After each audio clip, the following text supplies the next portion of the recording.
welcome, welcome, poets and family. You know what it is. Finally, Thursday night has come back. Pull up a Zoom box, grab a microphone, and get comfortable. You know how we do this. You know why we do this. You know when we do this. And you also know what comes next, right? Of course you do. It's about to go down.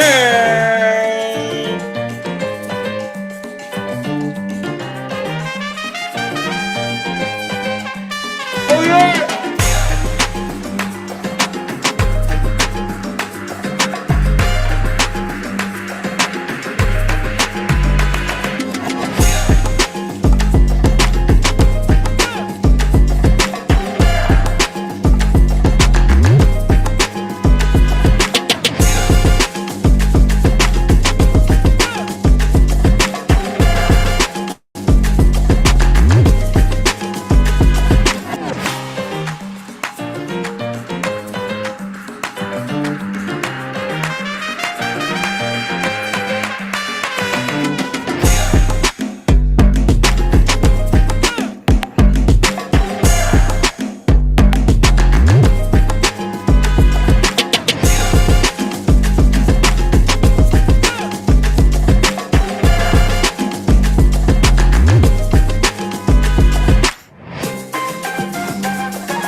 I see you. We in the building.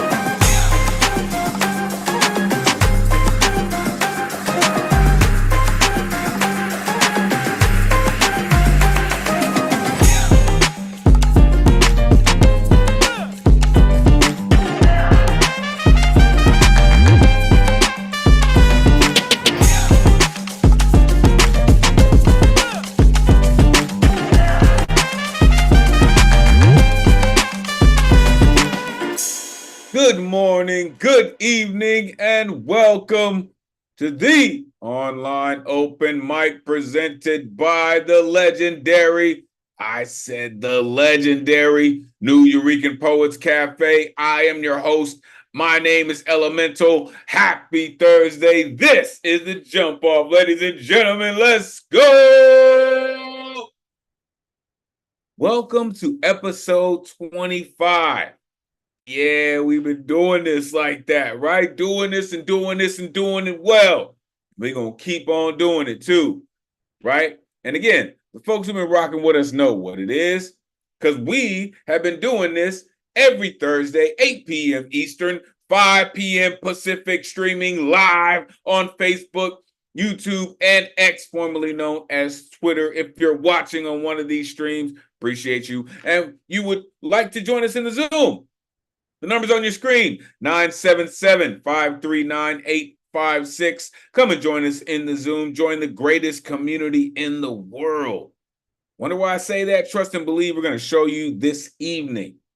We do this week after week thanks to some dedicated folks who pay these bills, all right? So we'd like to thank the New York State Department of Cultural Affairs, the Howard Gilman Foundation, the Poetry Foundation, and Brown University for hosting our free online events.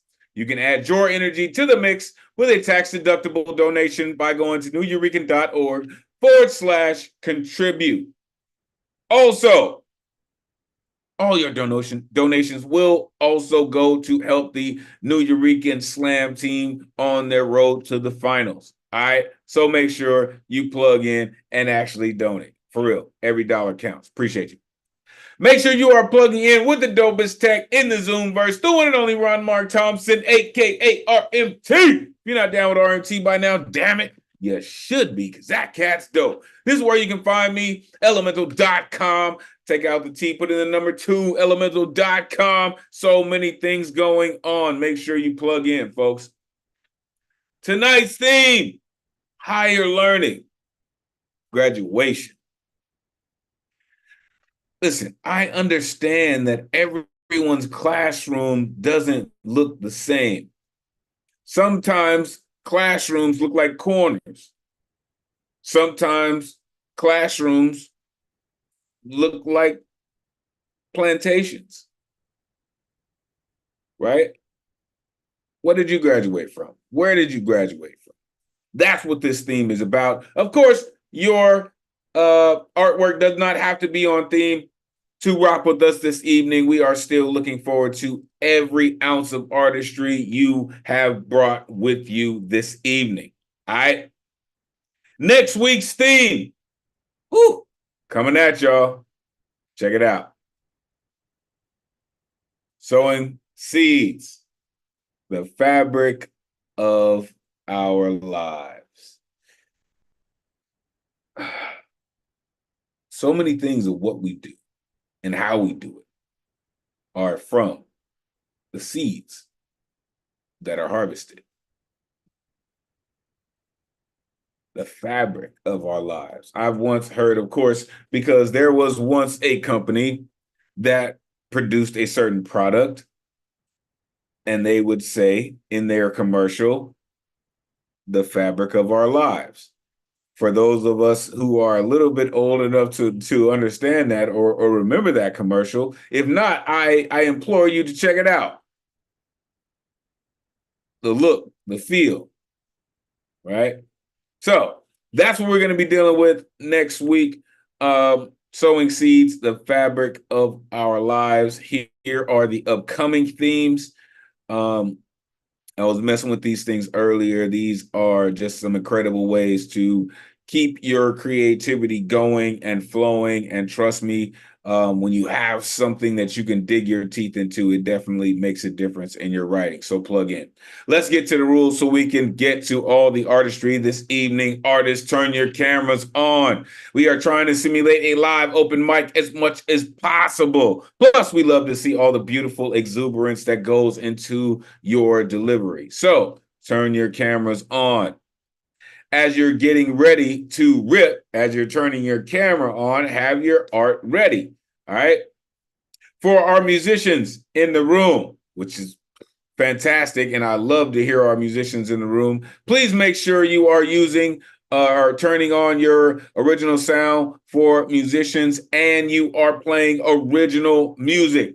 All right. We don't want the agents of the interweb interfering with our stream in any way. So please make sure your songs are original. So original music, original sound, and we are good to go. Also, make sure you are changing your name in the Zoom to coincide with how you want people to connect with you. All right. Before or after you get down, make sure you are plugging your information into the chat. I'm telling you, this is how we connect with our community. And this is why we are here, folks, to create and grow our community. All right. You got 3 minutes to rock and a 30-second intro to let the folks know how they can connect with all the things that you do. All right. Please keep in mind there are 20 folks on the list. Plus, there will definitely be a good luck round for all the folks who were not on the guaranteed list. So keep your artistry to 3 minutes as much as possible. Of course, we have reached night 30 for the babies, folks. There are some explicit lyricists in our community, and some that may even bring about some very triggering flashbacks. All right. But the founders of our cafe were major proponents on the freedom of speech, and we will make sure it maintains in the vein of everything we do. Therefore, there is no censorship other than any hate speech or any ism that people may use to manipulate, which will not, I said, not be tolerated. Trust me, you'll get that boot. Thou hast been warned. What we do is a living, breathing trigger warning. All right? Thou hast been warned. This is a true call and response space. After you hear these artists get up here and share their true feelings, a true part of who they are with you, you will see this pop up on your screen. This is when you get a chance to share all of that energy with the room. Don't worry about the noise, y'all. It's the rowdiest night of the week anyway. Share all of that energy with the room. Right? All of that energy will be returned to you in the artist performance. I guarantee you. The guaranteed list tonight is closed. All right. Sign up for that begins 24 hours before the show, which would be Wednesday at 8 p.m. Eastern. To sign up, you go to Nuyorican.org, click on full events calendar. You click on Thursday that you want to get down on. All right. You need an artist RSVP ticket. It's the only way that you're going to get on the guaranteed list, and they will not populate until 24 hours before the show. All right. If you're in the tri-state area, make sure you are plugging in with the Nuyorican Bowery Slam, all right? Hosted by Jay Rose and Luna Rosa. And clearly, Luna Rosa on the ones and twos getting down too, all right? Also, the open mic at the Lower East Side Center, hosted by Soul Preem, an incredible cat all the way around. Also, the Friday Slam, the hosted by Tony McPherson. Shout out Tony McPherson. The parade is coming very soon, y'all. All right, this was pictures from the parade last year. All right, the Nuyorican Poets Cafe will be in the Puerto Rican Day Parade this year. Also, make sure you are keeping an eye out for it because it's coming, folks. Trust and believe. Tonight's list. Look at all these incredible poets who came to get down and share their Thursday evening with us and all of their incredible artistry. Are y'all ready to get down? I'm sure you are. There's all my incredible friends here on Thursday night. What's good people? Always great to see all of you beautiful people, all of you incredible creatives. You make Thursday what it is. I see you, Jedi Master, with all the peace in the world. Listen, and it's crazy, right? We see a digital version of the Jedi Master, right? Listen, as I am posting the list in the chat, let's get to it. Setting us off this evening, as only a blacksmith can. This gentleman has been rocking with us like his name might have been Ben Grimm in another life. Mr. Lighthouse Writer himself, I'm telling you, I call him the blacksmith of our community because his pen stays so sharp all the time. The one and only Michael Sindler is here to set us off this evening. Please let these folks know where they can find you. It is always great to see you, sir. Take it away. Good to see you too. I try not to be grim, try and remember what a wonderful world we have. And one of those wonderful things in it is lighthousewriters.org. And we're just getting ready to head off into their annual Lit Fest from the 7th to the 14th. So I would highly advise all you people out there in YouTube land to just check that out, lighthousewriters.org, and see just how amazing it truly is. And I am really excited for all the people who are graduating, whether it be from, kindergarten into first grade or all the way up to college or whatever they're doing. However, I wrote a graduation poem, but I'm not going to do it because it's very specifically for my nephew, and I'm not going to do it anywhere where it's recorded. It's a personal thing. So instead, I'm going to do a few pieces that are for the other big thing that this month is about, which is pride. And this first one's just called Singular Spark. It's called Your Singular Spark. Not an accident of birth or fate, not something to fear, someone to fear or hate. You're just what you're supposed to be, even if it isn't what others see. Urges felt at first not understood from the beginning of childhood are sweet and beautiful and right, should not be hidden out of sight. How you think or talk or act or dress does not make your love any less. What counts is to be yourself. You can't live for someone else to tell you what's right or wrong. They can't hear your inner song that knows from the first bar, he, she, they, friends and allies understand and are okay won't judge with biased minds or hearts if you transition genders, body parts. We will not leave you in the dark. We will treasure your singular spark. And this other one, little different take on, roughly the same thing, but trying to write as an ally. You know how it is. It's called Safe Being You. You do not have to wait until you learn compassion for yourself to practice compassion for others. You do not have to have perfect compassion for others to start having compassion for yourself. You do not have to agree with loved ones to agree that you should love them.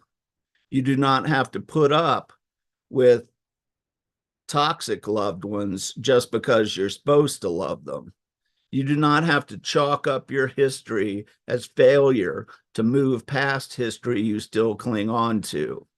You do not have to let go of what is tender to let go of what burns or cuts you.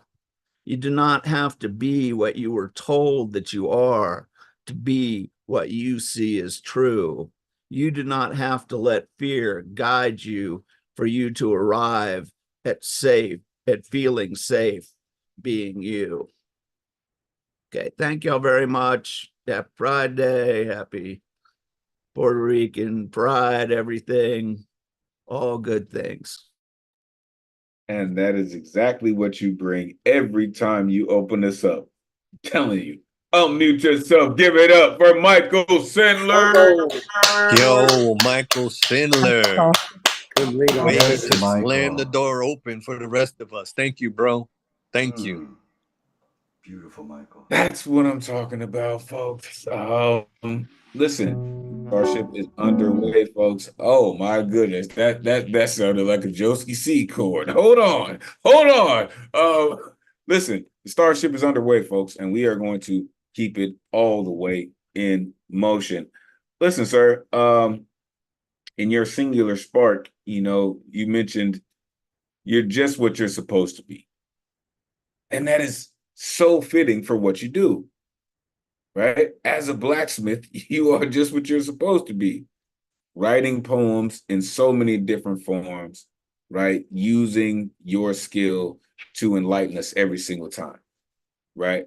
What counts is to be yourself, right? They can't hear your inner song. Thankfully, you're a poet, so we can hear it. In Safe Being You, you said you have to put up with the toxic loved ones just because you're supposed to love them. It's a rough one. Be what you told you are, but be what you're told is true. But what you told is true. What you told is true. I appreciate you, sir. Always for speaking your truth and coming through, being a pillar of our community. Truly, truly appreciate you. All right. Coming up next, this incredible artist always makes room for so many artists on so many different platforms. If you don't know this poet, make sure you do yourself a favor, write them down, plug in with them. I like to call them the daughter of Krypton, the one and only Finn Bell in the building. Let these folks know where they can find you online. It's always great to see you. Please take it away. See you too, Elemental. Thank you. Good evening, poets. You can find me on Instagram, Finn_Bell. I'm planning on sharing 2 poems with you today, and one of them may be the theme. We'll see. The first one, I'm very much enthralled with this still, so I'm going to share it with you guys. This was one of my entries on my Hope is a Homebound Wave series on Mayari. And this particular entry was not just on hope, but also on love. I am the sea froth aquamarine. And by the way, they're in tanka form, successive tankas. I am the sea froth aquamarine. I am the gentle, ambiguous farewell. I navigate you toward unknown waters. You are eye of whirlpool, passion churning. You are the returning swell of kismet. You summon me back to covert harbor. We could flood the grasping, thirsty shore and know the sand will be unquenchable. You and I ebb and flow, in turn, preserve our tenuous balance. Sea-bound love, tides rise with lunar longing. A past life dreamed us into two circling fish. In the next, La Luna, enthralled in the deep blue. All right. So, second one is not exactly a poem. I haven't been doing long poems, but I've been doing a lot of free writing and a lot of rants. I figured I'd share this with you guys, and you can take from it what you want. I was hoping to write to the theme. I don't know if this is to theme. So I have a quote, and then I have what I wrote. The quote has nothing to do with what I wrote, but I loved it anyway. It's by Oscar Wilde. Be yourself. Everyone else is already taken. Be yourself. Everyone else is already taken. Oscar Wilde. And so here's my little rant. Perhaps age and experience tempers a wildness inside one's soul. Or maybe we are simply tired at this point and no longer want to fight harder battles. Or maybe we want to fight harder than ever. We are sick of things, fed up, overwhelmed. This made me think of a fairly large clear glass set beneath a faucet tap left open, left to be filled with water to overflowing. The water is experience, good and bad. The water is knowledge. The water is uncontainable joy. The water is trauma. The water is grief. Is there a way to reach up and shut off the tap, cut off the flow, save us from feeling everything all at once? Would we feel bereft and at loss, feeling nothing at all? The pain that we honestly and unflinchingly submit ourselves to, knowing it is present, knowing it is there and waiting. I think we all bear it because amidst something truly dark, debilitating, hard moments, there resides what is good in people, what is worth fighting for in this world. Through mind-bending, blinding, staggering heartbreak, we trust, we are stubborn, stupid, reckless, but oh my goddess, do we hope, do we dream when hope is at its leanest, when dreams elude us? We human, flawed, fragile, vain. We human, brave, brilliant, unselfish. Time and time again, we tip the scale, we find we could still outweigh Mayat's just feather, rise up and meet and be worthy of our better selves. These thoughts will ultimately sustain me. Or tell me, am I deluded, so naive and foolish, erroneously planting my faith in an ungiving soil? Please prove me wrong. Thank you. Tell me, am I deluded or just an incredible stinking poet? Unmute yourself. Give it up for Finn Bear. Absolutely. And all you do. Exactly, for all the things you do. Yeah. For all you do. Very beautiful. Thank you so much. Finn. You're amazing. You know, when you have when certain artists come to really bring their creative genius, you get poems like that, right? You get that feeling of poetry. And everybody doesn't always have it, right? Because some people are very surface level with their poetry. We all know that, right? We all know that. Some people are very, hey, how are you doing? I don't know what I want to do with this thing. And then we have us. And I say this all the time. Some people do this, but we do this. She said, the returning swell of kismet. The tides rise with lunar longing. What? Enthralled in the deep blue. These tankas are heavy work, right? In your rants, listen, that quote that you brought in, that's, listen, I implore all of you to put that somewhere, because that's just, I'd never heard that one before. Be yourself. Everyone else is already taken. Be yourself. Everyone else is already taken. Truly, truly appreciate you. The water is knowledge.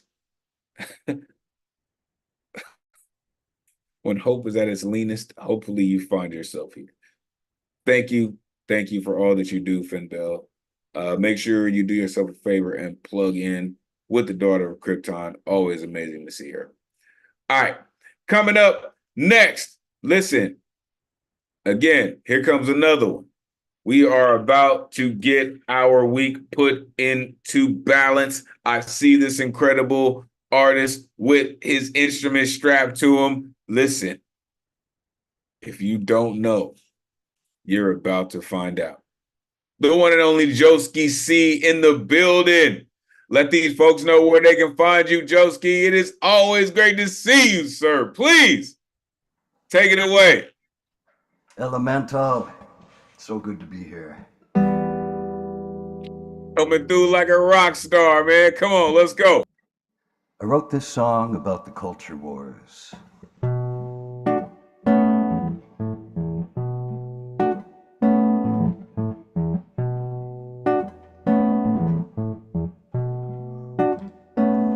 Can't teach history, makes them uncomfortable. Can't teach science, makes them uncomfortable. Can't teach geography, from sea to shining sea. Led by the lost, counting the cost, makes them uncomfortable.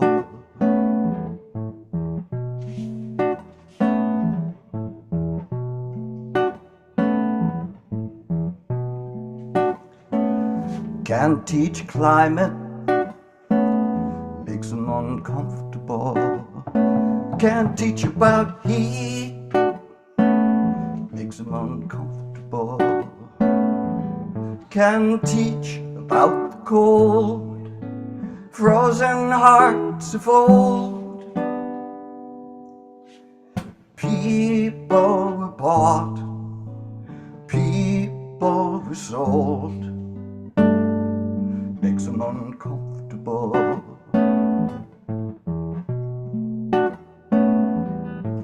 Switch off the lights, turn off the car, in the dark between the stars. Can't teach about slavery, that makes them really uncomfortable. They didn't do it, that was somebody else. Privilege of skin, doors that let them in. Jim Crow was their kin, they feel it deep within, makes them uncomfortable.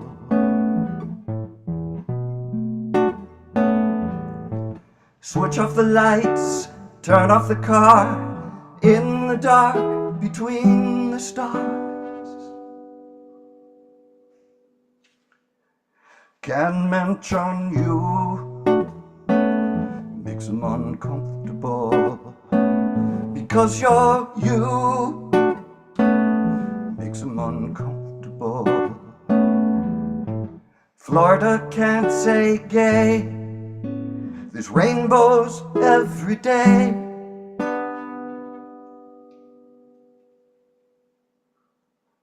Makes them uncomfortable.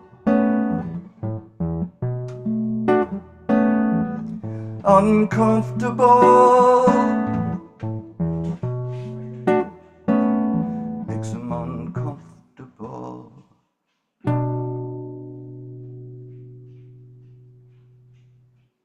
But that's exactly what we're supposed to do. Woo-hoo-hoo! Unmute yourself, give it up for Joski C. Woo! I just Joski. always appreciate the way your style makes it so much. It's like you mellow us out to where our brains are open in order to take in that wisdom. And it's just such a nice balance. That's really well said. That's really well said. Thank you so much. I appreciate all of you.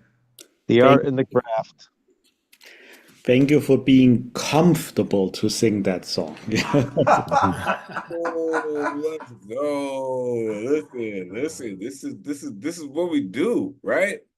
And the fact that you are able to have your comfort level at this height to be able to write something like that, right? There's a level of fearlessness that goes along with that, right? When you approach something like this, right? He said you can't teach history, right? But they said, how does that saying go? If you do not learn from history, you are destined to repeat it. But you can't teach history because it makes them uncomfortable, right? He said, in the dark between the stars, like, man, sometimes that was the safest place to be, right? Can't teach about slavery, right? They didn't do it. They didn't do it. Like that's what's gonna ring to me, man. And what you do, Joski, it's just super dope. Can't mention you because you're you. Like you're not supposed to be you. It's supposed to be them, the them that they said you're supposed to be. You're not supposed to be you. But thankfully, they have us and the you that is Joski C. Appreciate you, Joski. You're amazing, sir. Always look forward to hearing you, and thank you for being such a pillar of our community. Truly appreciate you. Shout out to Nee. Coming up next, we are going to the Jedi Master of our community, of the universe. This cat, the only cat that I know, published in the original Nuyorican Poets Cafe anthology, Aloud, from the Nuyorican Poets Cafe. The one and only Paul Skiff in the building. Let these folks know where they can find you. Jedi Master, it is always great to see you. Please take it away. Hey guys, it's great to be here at Inferno Night. I'm ready for another Inferno Night here. Just have one short, kind of spoofy piece. So no deep literary content. I kind of like Finn. I don't know what to call this. I'm not sure it's a poem but it's a one in a long series of pieces that have two protagonists who aren't human. And what they do is just hang out and make observations on all the human foibles. And this is, concerned with education, definitely. It has a title, Little Laugh and Big Laugh, Self-Examine. So we've been taking a look at these cosmic blips for how long now? Big Laugh? Yeah, humans. Probably, I don't know, 30, as humans say, years, idly responded Big Laugh. Right, like 14 seconds in laugh time, Little Laugh affirmed with a tone of superiority. Still hard to get past the basics, though. Humans are so auto-defeating, Big Laugh shrugged. That whole thing about peer group, Little Laugh subtly shook his head, like a bad behavior feedback loop. Humans probably picked that up from lower primates, Little Laugh squinted, as though witnessing a car accident. Or insects, Big Laugh postulated with a tone of who knows? Or fish, maybe, second-guessed Little Laugh. And then, Little Laugh, mix humans with ideas, and Big Laugh began before being cut off by Little Laugh interjecting, whoa, humans and ideas. Even they know what a bunch of trouble that is. Or why else would humans have that whole custom of saying, where'd you get that big idea? Which provoked Big Laugh to chortle. Big ideas. I mean, Little Laugh, humans do not have any other way to measure the size of an idea except by how bad it is. Well, it really goes back to just basically thinking, thought. Little Laugh ruminated with a revelatory tone. True, affirmed Big Laugh. Thought, thinking is basically the only fucking thing humans have to try and get themselves past all their self-inflicted problems. If they couldn't think, humans would have been gone a long time ago. But that's the thing, Big Laugh. Little Laugh got to the point.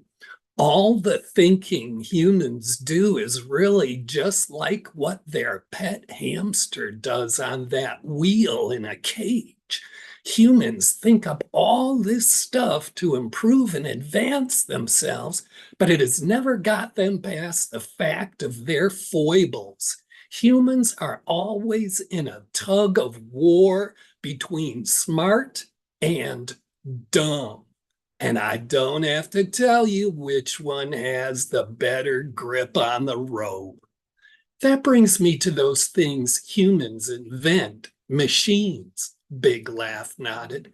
Machines were supposed to improve life for a human, to get things done for humans.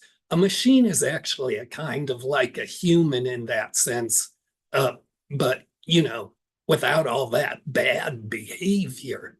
But then machines just got caught up in that same old human auto-destructiveness, Little Laugh mused blankly.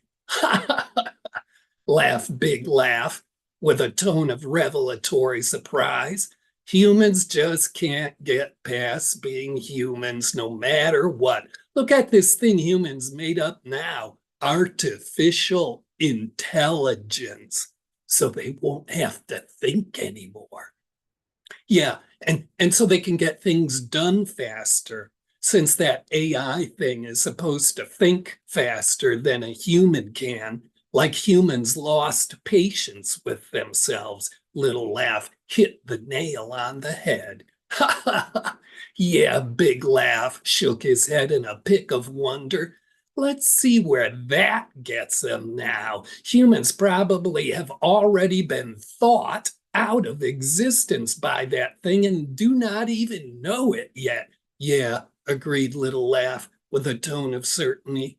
Somewhere at this very moment, there is probably an artificial intelligence that has already put the last day of humans on its calendar and is artificially smirking every time it helps a human put in an order for an anchovy pizza or a box of Kotex.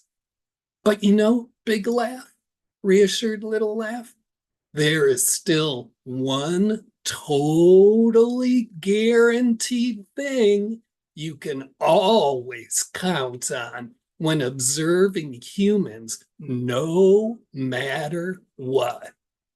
That is one thing observing humans has taught us after all this time. Yep, concorded Big Laugh. And in unison, both laughs announced the one constant they have always known of humans: defecation. Wherever you go, you will always find humans defecating, said Big Laugh. Yeah, and in more ways than just two, affirmed Little Laugh.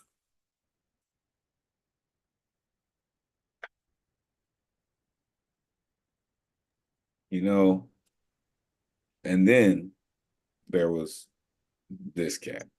Unmute yourself. Give it up for Paul Skill. Wow. I was out of this world. That was Wow, you talking about dialect, bro. Yeah, ain't no that, rain. Today years old when Skiff re-broke my brain. I was today years old. That's that was good. That was good. It was Just good. A new level, another genre, another medium, but the same brilliant Paul. I want to do that. Listen. So when you go there, right?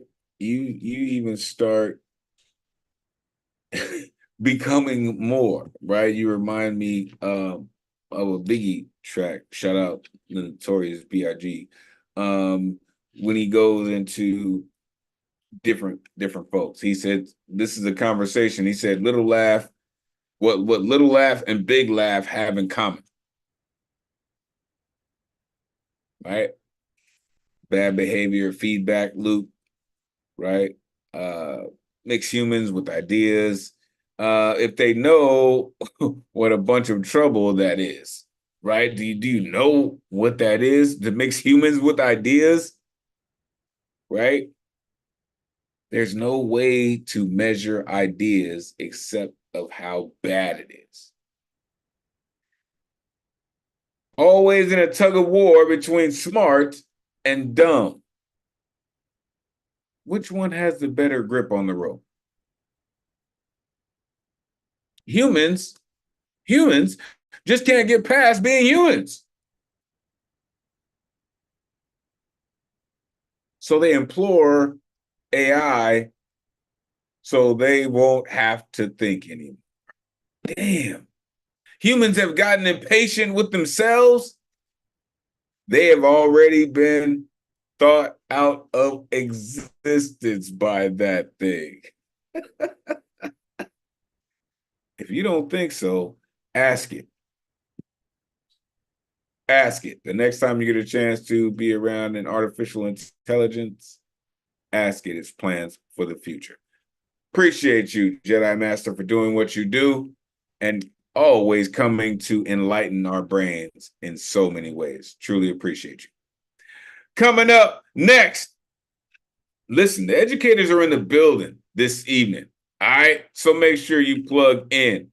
Coming up next, this incredible educator, fencer, author, playwright. Listen, he is going to do something to your brain that is necessary, and we always look forward to hearing his incredible work. The one and only Mathematics is in the building, author of Four Crescents, right? Author of Black Calculus. Let these folks know where they can find you, Math. It is always great to see you. Please take it away. Wow, you know I love being on this channel. No, I don't have to stay up late to catch on the night before. All right, all right. Love this, being able to follow the Jedi Master because he and I are connected. Check this out. Oh shit, really? No, here we go. This doesn't have a title, but you get my drift. The purpose of education is to teach and learn how to think. Even before putting names and labels on things. System calls standards to be measured and what it wants you to learn. This is the type of teacher I've wanted to be for all of my students. Have the habit of thinking about everything all the time. Thinking is done most times outside the mind. It takes all the sensory inputs to give a mind something to think about.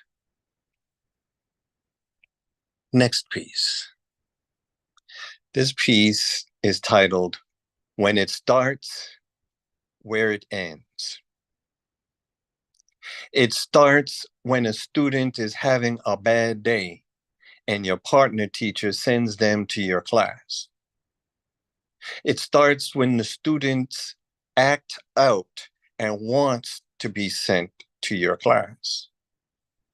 It starts when your partner teacher wants to know what you did to their student when they don't recognize them when they come back to their class. It starts when the student's parent comes to school to find out what you're doing with their child.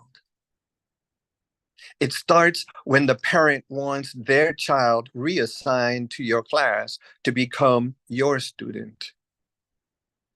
It starts when your pedagogy treats every student like they're somebody's child and you're not even a parent. It starts when your partner teacher wants to know what you're doing that makes their student want to be in your class. It starts when the parents want to know why other teachers don't do what you do. It starts when the principal sends next year's students and their parents to your class to show how teaching happens at this school. It starts when a student from last year's class gets in trouble and doesn't want you to find out because they don't want to disappoint you. It starts when all the knucklehead students want to come to your class because they aren't treated like knucklehead students in your class. It starts when your colleagues start to shun you because they think you make them look bad. It starts when you no longer get GATE or SPED students assigned to your class. It starts when the observer sees your classroom set up for GATE and SPED students. It starts when assistant superintendents want to know how you could scale up what you do to make a difference in other schools. It starts to end when you suggest that every student should be tested for SPED and designated for GATE after being listened to for a day and observed for a week in school. It ends when you are reassigned to another school because you did not comply with the rules that designated and labeled students as GATE or SPED. Kept separate from the knucklehead students. Peace. Oh man, like this dude, he's a true educator, y'all. In case you didn't know, he's a true educator. Unmute yourself, give it up for Math Matters. That was inspiring and heartbreaking and all the other stuff all in one. Thank you for educating me. Yeah, definitely inspiring. I mean, talk about, the loneliness of taking the lead. Yep. I No, had good deed teachers goes like unpunished. that I will always be grateful for. Yeah. Then they will remember the 10 seconds you gave them more than the thousands and millions of hours that they got wasted on not being acknowledged like people. And what is the term gate and all that? What define that better for us? That's not a familiar term to me. GATE is gifted and talented educator. I forget what the E stands for. And SPED is special education. Mm. Absolutely. Listen, the way that Math just ripped that apart, Math is a true educator, right? And I can speak to a lot of the things that he said because I dealt with that in this past school year, all right?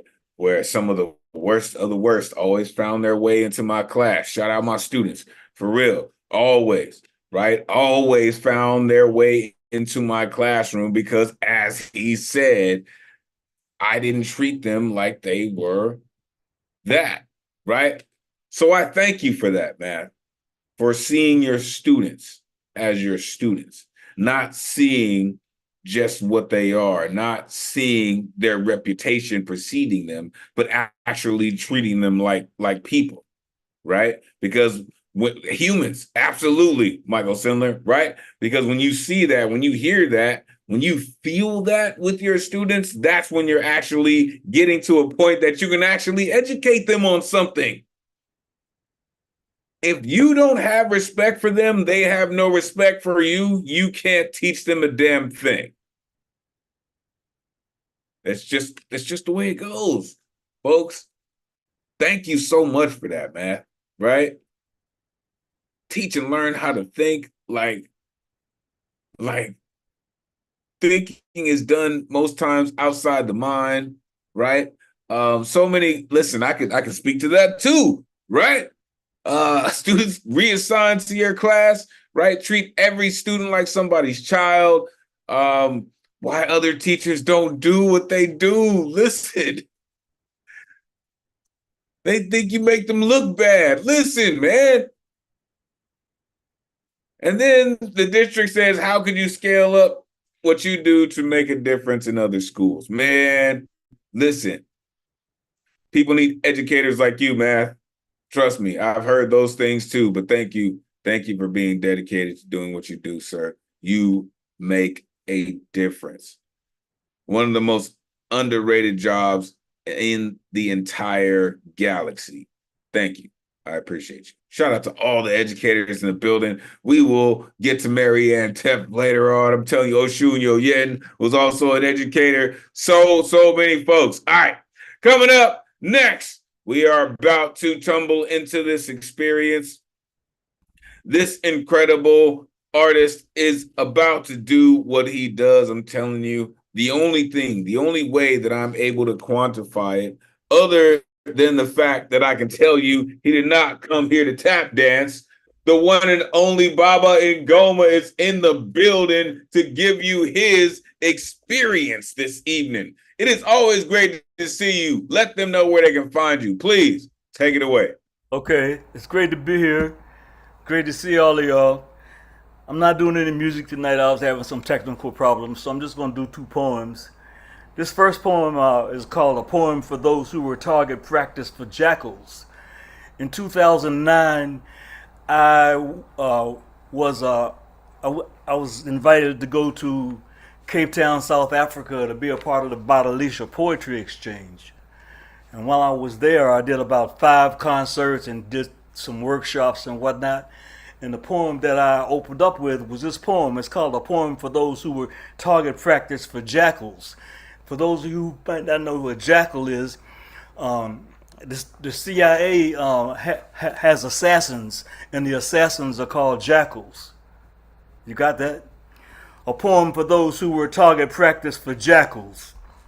For Lumumba and Cabral, Biko and Monlane, Sabeko and Sankara, Hector Peterson and Bobby Hutton, Fred Hampton and George Jackson, Jonathan too. For Malcolm and for Martin and Shay and those Kennedy boys, for all those that were target practice for jackals, only freedom can revenge your massacre. Bullet-riddled bodies haunt my psyche like the howling siren sounds of Jimmy's axe, the urgency of Marley's redemption song, 'cause Tosh told you everyone is crying out for peace, but only the dispossessed cry for justice. So I speak for those that cannot read, and for those always in need, who know not why they bleed. Homes and mosques bombed, living in shadows of Olympic villages, sufferers of gentrification's pillages, Soweto and Gaza stripped, oppressed with your lips zipped, raped of diamonds, oil, and gold, land stolen and sold. May karma treat you kindly. May Ogun bless you with his power. In the next incarnation, make you bulletproof, make you bulletproof, make you bulletproof. O protectors of the land, it is with you I pledge to stand and fight till all of Africa is free. Till all of Africa is free. So while I was digging in the crates, I found a poem. I used to write a poem January 1st for every year. So I dug this out of the crates. This was written in 2006. It's called I Wish I Didn't Have to Write This Poem. I wish I didn't have to write this poem, but New Year's was just another day in Iraq with little time for celebration. Soldiers marked off another year at war. New Orleans citizens packed into trailer camps, thousands of children missing, while the average American citizen, dumbed down by TV, doesn't realize that the levee was bombed and the real weapon of mass destruction still sits in the White House trading civil liberties for oil. Big Brother Bush is watching as the chicken hawks come home to roost. Impeachment sitting like an owl on a tree limb going, who said what? So I've been looking for optimism. She's been missing since Faith was found floating in the 7th Ward, belly up in the sewage next to Hope. Seems much is needed to keep hope alive, like more charity, since FEMA came up useless as a condom with a hole in it. Gee, I wish I didn't have to write this poem, but too many homes lack books, so knowledge of self is absent, like fathers shackled in the criminal injustice system, a very criminal system of justice, a worldwide industry where Abu Ghraib, Attica, San Quentin, and Guantanamo are just branches of the same tree. The interconnectedness of things bothers me in my quest to be free, seeking sovereignty. Environmental disaster sweeps like a buzzard, waiting for the last heartbeat. So like Bob, you need not be a weatherman to see which way the wind blows. Tsunamis and hurricanes, global warming and acid rain, earthquakes and mudslides with no place to hide. Soldiers suffering post-traumatic stress syndrome. I wish I didn't have to write this poem as the clock ticks in the brains of depleted uranium-riddled pawns in this chess game of tyranny, Orwellian in the 21st century, as the cycle spins out of control. But someone has to let you know there's much more going on than what they're showing. They're depending on you not knowing. So listen to this news I'm bringing. I wish I didn't have to write this poem, but just 70-inch flat-screen plasma TV murdered the American dream. Put video games in the hands of your kids so their finger reflex and trigger dexterity is quicker than critical thought. Is it Bloods and Crips or the Army Recruitment Office collecting data from your school? Be careful, chicken hawks prey on your children. Send their bloodhounds to sniff them out. Send them off to war. But I just thought you should know the Constitution's been kidnapped by neocons. It's up to you to take it back. And I wish I didn't have to write this poem. Thank you. Yo, but I am sure glad that we got a chance to hear it. Good Lord. Unmute yourself. Give it up for Baba and Gold. Man, Thank you, Baba. telling I it. suddenly feel so sad that people actually still watch TV. Depends They what's- should be here. They should be fucking here listening to you. That's why it's on YouTube, man. We gotta be thankful for YouTube that people who aren't here right now can still catch and go. Still catch it. Yeah, you have a way of putting all of these things in order with such clarity. You know, there's no ornament on any of this. It's just straight, straight, straight. And that just, well, it's such a direct technique, but I don't know. It's just ends up being a powerful way to get into people's heads, and you do it every time, over and That's over. a and good over. description, Paul. Thank you. Oh, doubt about it. Listen, and the sirens tell the tale. I used to rock in California. Shout out Glassless Minds. The night didn't really get started until the sirens passed. You know what I'm saying? the sirens set it off. What you do, sir, is necessary, right? Even for just mentioning the names, right? Mentioning the Fred Hamptons, mentioning the Malcolms, right? Mentioning the Mumias. Anytime you do those things, you spark another piece of the future that is forced to research it, to find the truth, not to take your word for it, but to find the actual truth, right? Only freedom can avenge your massacre. Man, come on. I speak for those who cannot read. I speak for those who cannot read. That one's going to stick with me for a while. May karma treat you kindly. Make the next incarnation, may the next incarnation make you bulletproof. Is the first poem. In the second poem, I wish I didn't have to write this poem. He mentioned exactly what I was taught in school, right? dumbed down by TV. It's an actual fact. The levees were bombed, right? It said, I've been for optimism since optimism was lost or optimism was found floating in the river. Like, oh, that one was monstrous. You need not be a weatherman to see which way the wind blows, right? Finger dexterity quicker than critical thought. This dude does this. Appreciate you, Baba. Appreciate you for all that you do. And for doing it at such a high level on a regular basis. We truly appreciate you. Coming up next, listen, our resident rhyme-orator, but this guy's, listen, he's stretching out, man, and I love to see what he does. This cat has always got a rhyme that's right on time, and I guarantee you is gonna be sublime. Watch. The one and only Eddie Foreman in the building. Let these folks know where they can find you. Eddie, it is always great to see you, sir. Please take it away.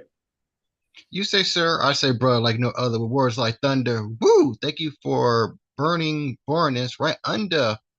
And your rhyme is simply divine with your unique chime. But I'm not taking too much time. My name is Ed Potastical, feeling fantastic. Please, anytime you can join my rhyme, follow sublime. I got a poem. This is called Academic Days. I woke up early trying to catch the cheese bus, eating until it turned to dust. Packing a code, woohoo, was a plus. Man, I look like a gloomy Gus. I waited outside until the clock hit 7. I was praying for the clock to hit 11. Everyone knew the lunch was heaven. A little bit of fuel for this depression. I rushed towards my cramped locker. I am stuffing my book bag like a mad shopper, as quickly and quietly as a robber. The first class was always a whopper. My pencils and pens danced on bleached papers. Pink erasers slowly disappearing into vapor. I was writing, then rewriting to feel much safer. The angry writer, then a raging grader. Listen to 80s or 90s hits. Man, the iPod was something sick. My ears feeling the musical bliss. The lyrics seemed to always stick. My music was too loud. I was singing like a joyful clown. It appeared I'd drawn the attention of a curious crowd. Snatch, off goes my room-school crown. I grab a lunch tray. A familiar face asks if you want to play. I said PSP all day, every day. PSP was turned on and ready to slay. School is finally over. Time to hang out with friends. I love the familiar exposure. I wish the good times didn't end. Woke up late. Too bad time can't wait. Damn this unmovable gate. I'm waiting to hear the principal's debate. Had to report to detention. It was reflection on my uncontrolled situation. It was a solo hour of self-reflection. It was everything but sweet satisfaction. I bumped into the girl I like. She was out of sight to my candlelight. I try and try and try with all my might. She was the day, while I was the night. Before I knew it, I graduated. No more one-sided debates. No more school. I couldn't wait. I thought things would be easy as cake. Enrolled in college. Oh boy, the complex cottage. Everyone was stressed and on edge. It felt like staring off at a vast ledge. I wanted to quickly escape. All this paperwork, I'll go ape. All these loans made me cry lakes. Come on, give me a break for goodness sake. The parties were a huge blast. They lasted a little longer if you had cash. The happy times gone so fast. It was talk, then play, then drink, then crash. My migraines were having heart attacks. The pressure coming in millions of stacks. Persistently studying, trying to keep track. Studying, and studying, watching everything fade to black. My conclusion is, you will always need school. I know it's not cool being used as a tool. You need to be smart, not to be a fool. Please keep swimming deeper in the academic pool. Thank you. Yo, you coming up with lines like that? Yeah, just keep swimming. Just keep swimming. Unmute yourself. Give it up for Poetastic. You really took us with you. You Woo! made me feel like I was back there in those hallways and classrooms and stuff. What does a migraine take for a heart attack? I want to know. Yeah. That line. Oh my goodness. Listen, y'all. listen, y'all, there are some times when lines just jump out at you, right? I saw the daughter of Krypton jump out at that one as well, right? My migraines were having heart attacks. Like, come on. Like that just shows the work that you put in, Eddie. Goodness. The Angry Writer, sure. Stuffing my books bad like the Mad Shopper. I love that one. I love that one. Back when we had lockers, right? For the educators in the world that know now, there are no such thing, right? In some cases, you know what I mean? But that was like the socialization of the time, right? Was at your locker. So, but I appreciate you, right? She was the day while I was the night. I love that, man. I love that. Right? The angry writer. You know what? I think we've all been the angry writer at one point in time in our lives. And thankfully, we have evolved into this. I appreciate you, Eddie, for always coming through and sharing your incredible work with us. Make sure you are plugging in with Poetastic. The cat's always dope. Coming up next, the most eloquent writer I know, all the way across the pond, staying with us, and it's wicked late. This cat is always going to enlighten your brain in some way, form, or fashion. Shout out to storytellers in the building. The one and only Lantern Carrier is here. Let these folks know where they can find you, Lantern. It is always great to see you, sir. Please take it away. Thank you, Elemental. Info in the chat. Cherry blossoms, however beautiful, may not suit all lovers. In the same way, my heart longs only for the queen that feeds my soul. My despair and loneliness have sprung from failed expectations and now cling to my being like sweat in this arid desert. How I long to soar to your horizons, freeing myself from this cage of desires, the numerous walls I have nurtured that now fight within dark shadows. Your beauty speaks to me more than 1,000 Helens and has become paramount and priceless to my survival. I live in chains that I have shaped myself. My tears drip despondency and resentments, both invited by my jealousy of prestige and success, my sense of self-doubt, and my own ability to achieve the same.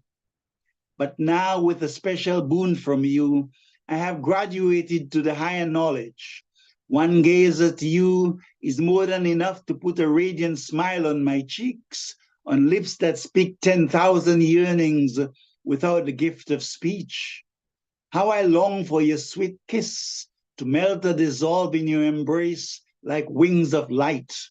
No more bullying, no more inflated egos at school and uni, making my life a tiresome journey. I have fought the good fight and lost the eye for an eye, the numbers game with the fairer sex, the getting one over the other, the cynicism and false smiles which hid my burning tears. I have stepped up the ladder of mental poverty, inequity, and discrimination, let go of the demons within, the ones I used to attribute to the hate I saw outside myself. WAR, maybe 3 puny letters, but it has shown me 1 billion shadows. My veil of darkness brought me to a school called love, one where joy now sits on my shoulders and the elephant burdens have dissipated. The rose now smiles at me in kinship, saying that my breath smells like lavenders and the jasmines blush, paying homage to the aroma of my splendor like peonies. No more books and mental turmoil, no more the lonely silence of the night, not knowing when you'd come home, reeking of alcohol and tobacco. The domestic fights have now vanished like clouds, and the blue skies of friendships peeps through the windows, kissing my soul with the indigo luster, singing me lullabies. I move forward, ascending to the sacrament of the present moment, Holiness pulls at my lover's breath as we merge, embrace into the stillness of an awakening dawn. I now stand, a sacred sentinel, beating the drum of love's glorious victory. My graduation is complete as I have moved from the mind of noise and clamor, and like an eternal bride, I emerge into the endless ocean of my lover's sweetness. Lantern Carrier, thank you. That cat said eternal bride. Like this dude, I told y'all, I'm telling you, this is what he does. Unmute yourself, give it up for Lantern Carrier. Absolutely gorgeous verse. Thank you, Manetita. That was beautiful. It was gorgeous. Beautiful work, Lantern. Beautiful. Man. Thank you. He is just very deliberate in the fact that he is writing poetry, and I appreciate you for that, Lantern, every single time what you do. Really, your approach is really magnificent. And listen, your colleagues feel it as well, right? Feeling myself from this cage of desire, or freeing myself from this cage of desire, on lips that speak 10,000 yearnings without the gift of speech. Come on. Stepped up the ladder of mental poverty, war, maybe 3 puny letters, but have shown me a million shadows. Come on. Beating the drum of love's glorious victory. Thank you, Lantern. Like what you do, man. You just you make poetry smile, man. So thank you. Make sure you are plugged in with Lantern Carrier again, all the way across the pond. Wicked late, but thank you. Coming up next, this incredible educator, priestess. Shout out the gods and the earth. Listen. Whatever you're doing, you should probably take a second to listen to what we're about to experience. This incredible artist has been doing this and doing this and doing it well longer than I have thought about doing it, and is still doing it on a high level. The one and only Oshun Yoyen is in the building. Let these folks know where they can find you. It is always great to see you. Please take it away. Hey, how's everybody? Actually, let me just break something down a little bit. You might hear some background noise because I'm down in the DMV at my daughter's house because my granddaughter is graduating from high school tomorrow. So I don't have it silent and quiet here. I don't write about myself. I rarely do. I don't even know why I wrote this piece so long ago. And I've never read it anywhere before. So just know it's happening here, the Nuyorican. It follows a theme, though. I actually follow the theme. Okay. My poem is called Stars to Sight to Spirit. I was 7 when I first woke up in a library, staring at an astrology book. Said to the librarian, "That's heaven, isn't it? I want to check this book out." I had to prove I could read it.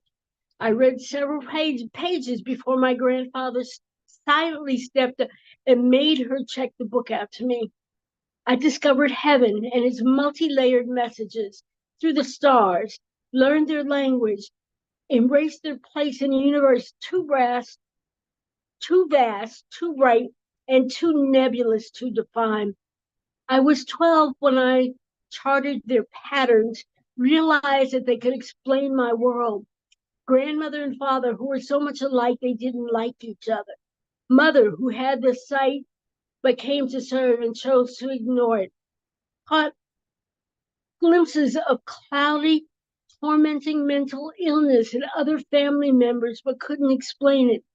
Dreams floated to me from the misty ancestral world, from my great-great-grandmother to Aunt Sarah, to nameless ancestors I never knew, but spoke to me as if I had known them for lifetimes, because I had.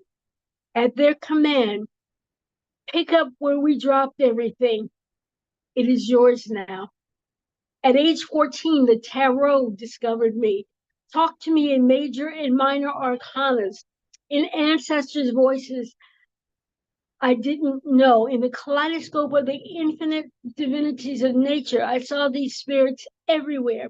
They whispered through my brain during the midpoint of day, shouted telepathically to me at midnight. I consulted them for others. I consulted them for me. I learned to trust what I saw, never getting a wrong response from the tarot for anyone, even me, when I understood and became fluent in their dialect. At 18, I learned the responsibility of divination. I stopped reading for others. I found the I Ching. I studied. I listened. I agonized from stomach to brain over the responsibility I didn't realize was mine. At 22, I got the message from a stranger on the road to read again. I started. I didn't say everything I saw. Spirit stopped me and let me know in clear vision that I must always say what I see. So I did. Studied more, and now I understand it, 2 languages, tarot and the I Ching. I didn't understand yet really what was ahead of me. Didn't understand what was inevitable. I didn't understand why I always had one foot in the spirit and saw from the spiritual world into this one. At 25, I embraced the Orisha. At 30, I went into the service, fulfilling my destiny. Oshun, Eshu Elegbara, Ogun, with more to come, always more. I embrace the classic wisdom. The more you learn and know, the less you feel you know. But I keep learning because we should always be learning. Looking back, this has always been my path. Star, spirit, divination, to Orisha. They all guide me every second of every day. And I am grateful and happy. And that is really, really all you can ask for. Unmute yourself. Give it up for Oshun. Yo, yeah. Always bringing the knowledge, big time. That was such a brand new level of vulnerable and beautiful to map your journey of finding your mind, losing your mind, discovering your mind and your body and your Discovering more than just mind, but knowledge, what is discovering wisdom things and that are what is beyond you. feeling. Oh, thank you. It is. And, at the time it seemed crazy, but when you realize, I don't care what art you practice, when you realize that it's your destiny, it's natural to you. And it sounds crazy and different to people, but I just look back at it and go, I was always headed this way. Oh, hold on. Hold on. Hold on. Did you hear how profound that was, right? When I look back on it, I was always headed this way. Right? Goodness.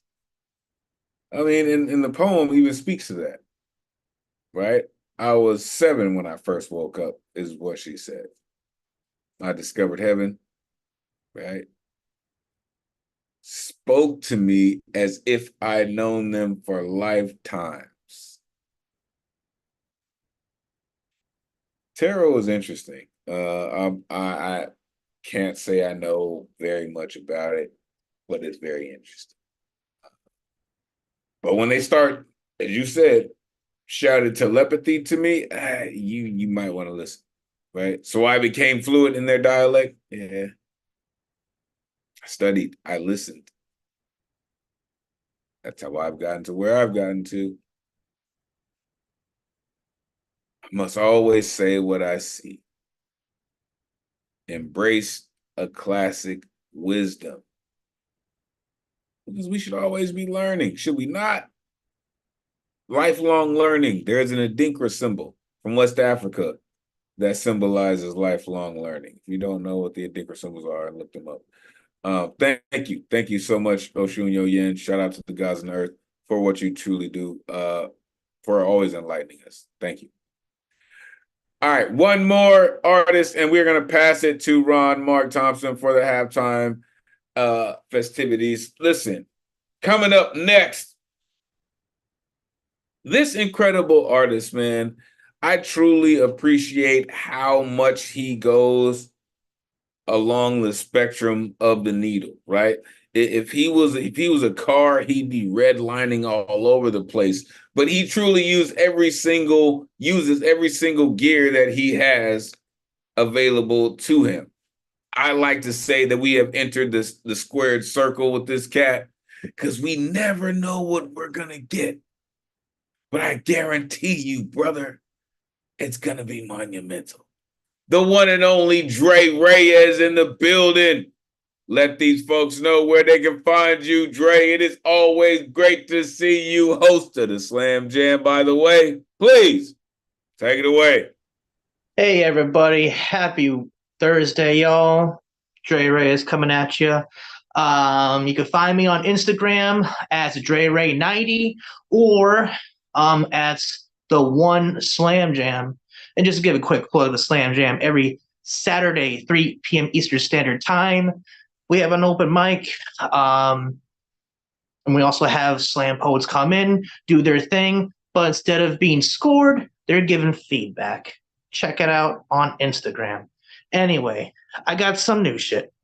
Not on theme, but I felt inspired. It's weird because I don't really have like a significant other or something of that extent. So I ended up writing this love poem.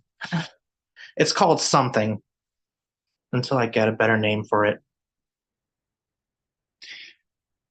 Being with you gives me a warm, nostalgic feeling to a time when I was a more complete human being. A tender sense of familiarity looking into your eyes brings forth a swarm of dope butterflies that swells my insides as I fly sky high all the way up to cloud 9. Girl, you are so sublime. You don't even know how fine of a dime you are. I want to gaze into your eyes, under the moon and stars, getting lost, finding passion larger than the size of Mars that eclipse any and all scarred tissue memory meteors with the potential of finding true love much easier. How dope would it be to see how it could be if we can agree to be a wee bit closer to a degree? To see how it could be if we could plant this seed and watch it turn into a solid oak tree, symbolizing our unity as we branch out to infinity. If I boldly entrust you with the key to my heart, that's me saying, I'll love you beyond the point I depart from this realm. As long as we keep things heart to heart, our love has potential to brush strokes of rainbow art on the canvas of the world around us and jumpstart a revolution in our hearts as we strive for state-of-the-art love. Poem. Thank you all for having me. Thank you for the space. Let's keep the show rolling. Listen, we start talking about jumpstart a revolution in our hearts, man. That just gets it going. Unmute yourself. Give it up for Dre Reyes. Oh, man, always a pleasure, Dre. Always enjoys hearing your stuff. Dre, you have such a level of realism in your poems, man. And listen, love has a way of finding us and leaving us and finding us and leaving us because there's lessons that we have to learn in all of them, really, in love and loss, right? But listen, there's benefits on both sides, right? Dope butterflies, listen. Anytime you want to bring back your dope butterflies or they, find themselves into your poem, bring them. Love poems. So they eclipse any amount of scar tissue. That is a heavyweight line, sir. And one day, I will learn how to write love poems like that. right? To jumpstart a revolution in our hearts. I appreciate that, sir. Truly. All right. Before we move on, I am going to pass it to the dopest tech in the Zoom verse, the one and only Ron Mark Thompson, aka RMT. You're not down with RMT by now, damn it. You should be. Ron, how you feeling this evening? I'm feeling okay. What a great theme again, so many inspiring stories. Yes, I'm mostly in the background taking care, of making sure that the online open mic on the tech side works okay, while also working on some other tech tasks for the Nuyorican Poets Cafe. But I'm so happy to be here. And I want to give a big shout out to our host, because not only does he work with us here at the Nuyorican Poets Cafe and hosts the weekly online open mic, but he also has his own company. He is an educator. He is also a graphic designer. He does all his videos. And here we go. I did buy his t-shirts that everyone can get online on his site. It's amazing. I'm going to wear that outside as well. So thank you so much, Elemen2al. You rock. You rock.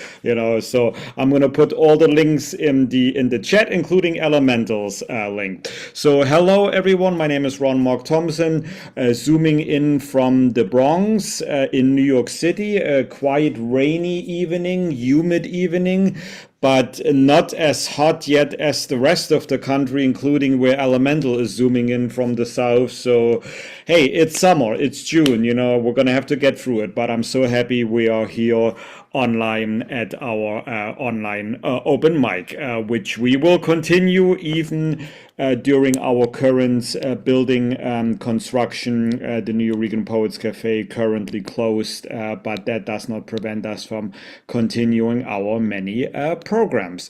So on that note, if you are not yet on our mailing list, my colleague from the program team, Jasmine, sent out 2 emails earlier this week, our regular newsletter informing you of all the upcoming programs coming up this month.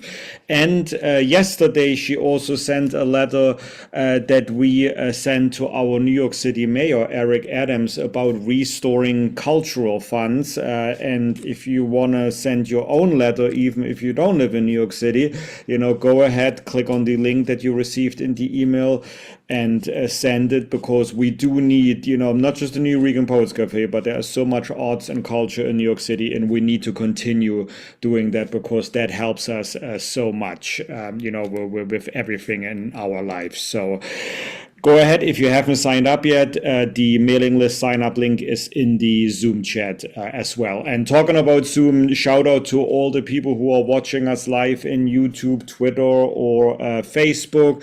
I saw a few viewers commenting on our Facebook in the Facebook messages, so thank you so much for your support. Come on over to Zoom if you ever want to participate in Zoom, but if not, we appreciate that you're watching us. And for, as Michael Sindler mentioned earlier, if any of us here who has participated today live and you want to watch back your performance, on video, it was recorded on the live stream. So all you have to do is go back to our YouTube channel or Facebook page or Twitter feed to see that to see the video and any of our previous videos that we had posted on Facebook and Twitter /X. We are at Nuyorican Poets without the cafe at the end, and on Instagram and YouTube we are at Nuyorican Poets Cafe, one word. All right, next week is the week that we are sending our 2024 National Slam team to Florida to the Southern Fried and National Poetry Slam competition.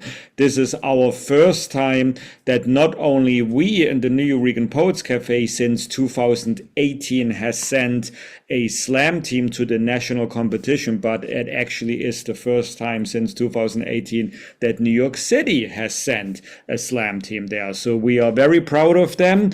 They're gonna go there, compete. We're wishing them all the luck. I've seen them several times in the past Mondays at our Bowery's, Nuyorican Bowery Slam. If you want to help out and donate and help us pay for the travel and the hotel costs there, you may go to our regular nuyorican.org/contribute site or scan the QR code. And talking about donations, many others of you also have donated while signing up for your artist RSVP link.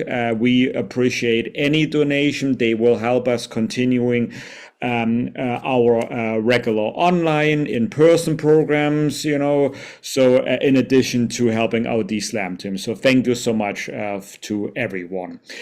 So, as you may know, the Nuyorican Poets Cafe, since last November, we have been closed. During the last month, we cleared out the entire building, all 4.5 floors and the basement, put everything in storage that needs to be preserved, all the history, all the artifacts, everything else, that we need to keep. And I can now finally say, last month, we gave the keys to the city, and as of this Monday, they have put up the scaffolding at our building on East 3rd Street. This is a photo that my colleague Cap took when she walked by there on Monday. So it is finally going on, the construction, the physical construction of the Nuyorican construction, what we're calling it. I'm going to try to get you guys an updated photo at least once a month. I know they're going to have to tear down the walls while preserving the brick, and then it's going to be, remodernized. The building will be expanded. I'll keep you up to date on the progress. But don't worry, while the building is under construction, we will continue our programs. This week, as Elemen2al mentioned already, on Sunday, June 9th, we will be marching in the National Puerto Rican Day Parade, the biggest Puerto Rican Day Parade in the country, in New York City, 5th Avenue from 42nd to 72nd Street. The two photos here are from last year. We're going to march, again this year. So if you happen to be in New York City, just come on to 5th Avenue and cheer us on from the sidelines. We appreciate it. Next week, Monday, our regular weekly Nuyorican Bowery Slam, our poetry slam every Monday at the Bowery Poetry Club, 7 p.m. Doors open at 6:30 p.m. It is alternately hosted by J. Rose and Luna Rosa, and Luna is the one who will be hosting this coming Monday. You can get tickets for that at the Bowery Poetry Club's Eventbrite page, or go through our calendar ticket site, which is in the Zoom chat, or click or scan the QR code here. Then next Wednesday, Supreme will return every second and fourth Wednesday of the month, his open mic in person at the Lois Sider Center. If you missed that, it is also live streaming on the Lois Sider Center's YouTube channel, and we upload all the recordings to our Nuyorican Poets Cafe's YouTube channel. We are up to about a month ago, and in the next days, we will upload the remaining videos from May. So if you want to see, yourself or anyone else that you missed performing there, you can do so online. Talking about online, yes, the online open mic continues every Thursday, and as Elemen2al mentioned, 24 hours prior to that, on Wednesdays, you may get your artist RSVP ticket. If for any reason the list was full this morning, the last performer who signed up was in the morning at 8:30 a.m. Eastern Time. If you missed it and you didn't get a chance to sign up, ask us to be on the good luck round. Thus far, I have received 2 requests, Cece and Dylan. And if you already told Elemen2al to be in the good luck round, that's okay. He'll add you. If you didn't tell either one of us, just let us know and we will add you. And online, we also have available for free our Beatniks on the Road episodes. We are up to episode 5. Last month's episode, number 4, included Elemen2al and CP Mays. The most recent one is from Baltimore, episode number 5. And we have just finished recording episode number 6 from Los Angeles, and that one will be released on the last Tuesday of this month. I will keep you posted. And you can watch those for free, those episodes on our Facebook page or the YouTube channel. And then Elemen2al mentioned every last Friday of the month, appropriately named Final Friday Slam. This month it'll be June 28th, 10 p.m. at the Puerto Rican Traveling Theater, our Final Friday Slam hosted by Tony McPherson. And our Monday host, Luna Rosa, is going to be the DJ there. That is one of her main jobs, and we appreciate her spinnings and DJ songs that she brings there. We had a wonderful, great Final Friday Slam last week on my 30th. It is one of our best nights. We have features. We have, the ones from Mondays competing. Along with, we also have a lottery slot there, so people can still sign up to perform at the Final Friday Slam when they get to the theater. And somebody lucky will then perform against, the other winners. And if you do win, it's $100. And then we all of the Final Friday winners will go to the Grand Slam in December, and that one, if you win, it'll be $1,000. So it's not only good for exposure and practice, but you can actually win cash if you come to our poetry slams. Teenage Open Mic will continue this June 29th, and I'm bringing this up because it is a teenage open mic, but we are starting introducing featured adult readers at those open mics, so our teenagers can see, how it is to be an adult poet and a performance poet. And yours truly, I myself, will be the first featured poet on June 29th in the P&T Knitwear bookstore on the Lower East Side in Manhattan. So if you happen to be there, come on and stop by. That one is free. And it is a collaboration with Writopia Lab. So we thank Writopia Lab and P&T Knitwear for hosting us there. Now, I also want to recommend the Poetry Society of New York. They have wonderful, great workshops, online and in-person programs. You can scan the QR code or go to the website listed. And they are also the main organizers of the Poetry Festival in New York City every July annually. This July, it's on the July 13th and 14th, and we will be there, including we will be performing on stage on Sunday, July 14th. So check us out there. The festival itself is free on Governor's Island, Manhattan. The Lower Cider Center, where we hold our Wednesday open mics, they currently have a photography exhibition all month. Check them out daily from, I believe, 10 to 6 p.m. during weekdays. You can go there, look at all the photographs. It is amazing. Our Women Orator Wednesdays host Rice Felicia also hosts workshops in Harlem on 127th Street at the Langston News House. I have been told that these workshops are productive, amazing, powerful. Check them out if you're in New York City. We definitely recommend them. Also, the New York Public Library is a great resource for not only books, but they also have classes, events, and programs in person and online. And the good thing is you don't even have to be a New York City resident to attend any of their online events. Everyone is welcome, so check out their calendar. And we are going to continue our programs there, specifically with the Tompkins Square Library, which is the closest library branch in the Lower East Side to our location. And I'll keep you posted about any of the programs. And those are all the organizations we're currently partnering with. Many of them are helping us out with venues, and programs, since we cannot host any programs in person in our building. So we thank them. I will put all that information in the chat. But let us go on to our next performer. And this is not the first time I had the pleasure of introducing him, but I do so every time, so I appreciate it. Ike, thank you so much for your continued support, for your continued participations here on Thursday. You know how it goes. Let everyone know where we may follow you, and the next 3 minutes are all yours. Welcome back. Thank you, Ron.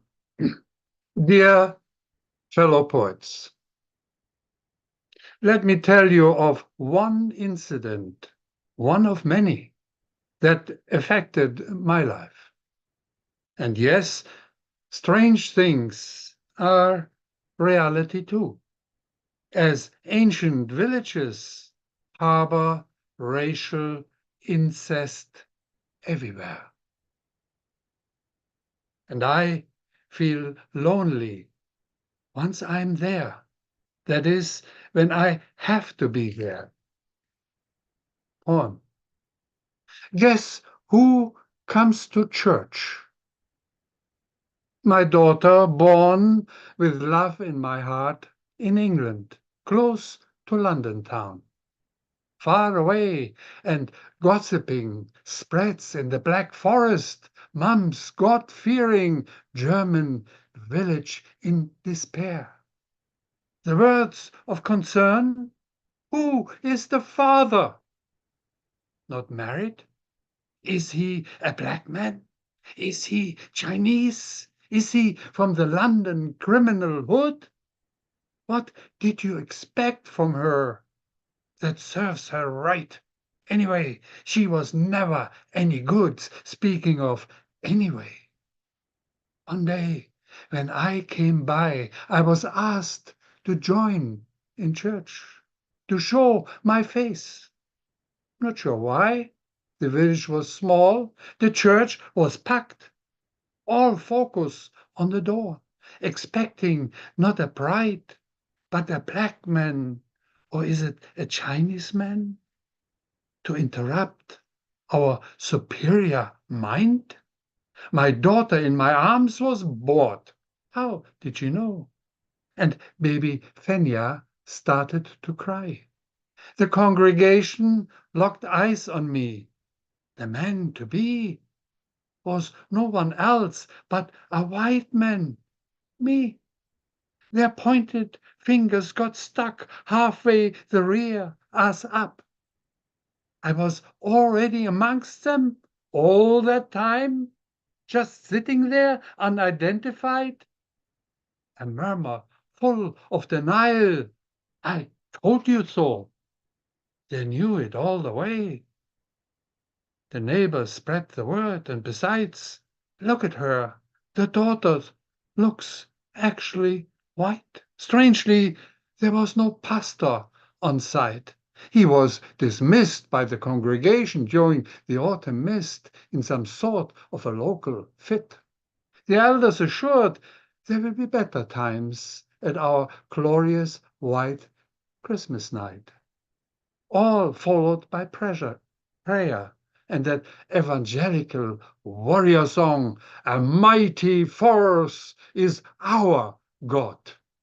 What a relief it is. Thank God, Peter and Paul, he's one of us. They shook my hand, they welcomed me, and offered important advice. Please change her name. Her name, Fenya, is not of Christian origin.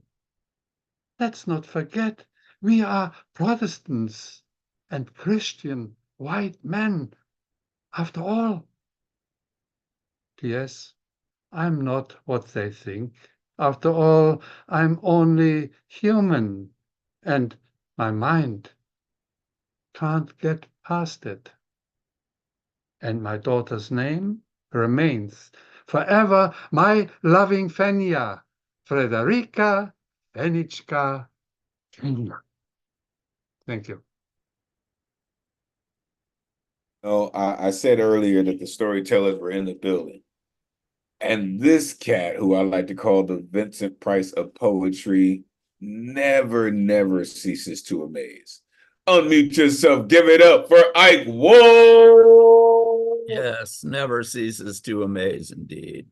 For real. Just phenomenal. Wonderful. What a trip through history. Everyone is just so amazing today. You guys are just wow. Yeah, Amazing. we're great. You're right.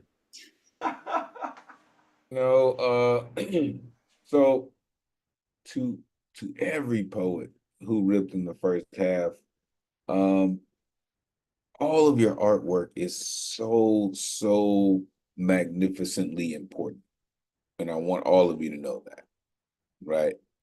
I know we spend a lot of time writing and we spend a lot of time by ourselves, but I want y'all to know how important it is, the work that you put in. and the fact that you share it with us, right? Shout out Ron Mark Thompson for looking as fly as he does this evening. All right. I appreciate that dude so much, for real. Any chance you get, show RMT some love, because that dude is truly committed to what we do. Really appreciate you, Ron. Shout out to BX. For real. Ike, what you do, man? You're one of one, sir. My daughter, born with love in my heart. Man, listen, I might steal that, sir. Shout out my daughter. Shout out Jazz. So much. You know how you do what you do. Your cadence, your flow, really. Our glorious white Christmas night, right? What a relief it is. Please change her name. We are Protestant and Christian. You know, you remind people that people listen, people focus, and everyone isn't the same, right? Thank you, Ike. I know you may not be on the stage anymore doing what you used to do, but damn it, you are such an elegant dancer when it comes to words, sir. Thank you. I appreciate you. Make sure you are plugging in with Ike Waltz, an incredible writer. All right. Coming up next, I get to yell at this dude. I have to do it kind of quiet, because I know usually when this cat comes on, it's kind of late at his house. And usually when you're a dad, you can't keep too much noise going on too loud. So I'm hoping that Daddy Glennon is in the building. It has been too long, sir. It has been too long, sir. Seriously. Been a while. It has been too long. I don't want to yell at you too loud, right? Because the family is growing, right? It is getting late in the evening. But, sir, I have been seeing what you've been writing on IG, and I am thankful that you are still focused on your creativity, right? I am thankful that you are helping the world to flourish, right? I know that you're an incredible dad. I am thankful that you are here with us, that you have taken the time to rock with us. Ladies and gentlemen, the one and only Rich Daddy Glennon is in the building, folks. It has been too damn long, Rich. Let these folks know where they can find you. It is great to see you, sir. Please take it away. It's good to see you, and good to see all of you. Rich Glennon on Instagram and Tumblr. And I have, as usual, just 3 short pieces here. I guess I'll start with this one first. This one was published recently. It's called Neptune. If I were a planet, I would be Neptune, still tying my shoes, while the rest are already on the blacktop amidst a game of tag as futile as catching themselves. I would orbit around them, watching through the cold walls with eyes rumored to be as blue as my hard skin. It will take a while, but the sun's kiss will reach me as a teacher's friendly smile that has lost all formality, and I'll feel a glimmer of warmth dabbing at my veiled cheek as the epic game of tag goes round and round, as if from a point of light, not a roaring furnace, but a star. Sometimes it takes a great distance to see things the way they are. This next one is called Pine Tree Air Freshener. I kept nodding off while working, accidentally clicking the mouse on God knows what and dragging it God knows where. There's always a mountain of work to do. My micro world of chores and deadlines, which plucks me from Patchogue and drops me into Hop-Hog, resembles the world at large, the one created by a god who's absolutely swimming in it, working even when the coffee doesn't and only dries out his mouth, working even when dozing off before his desktop computer, piling mountains all willy-nilly, pouring sky into country lakes, sending fathers about to break on family vacations. As a future me rings the wheel, scowling at the pine tree air freshener, while the small section of heaven it neatly eclipses sheds light on his unmanned arrow.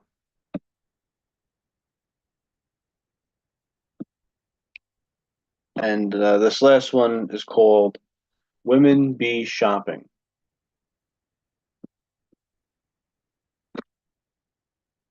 When I turned down the aisle, the elderly couple about halfway down saw me coming and paused their conversation about paper towels because their crooked cart was bound to block me.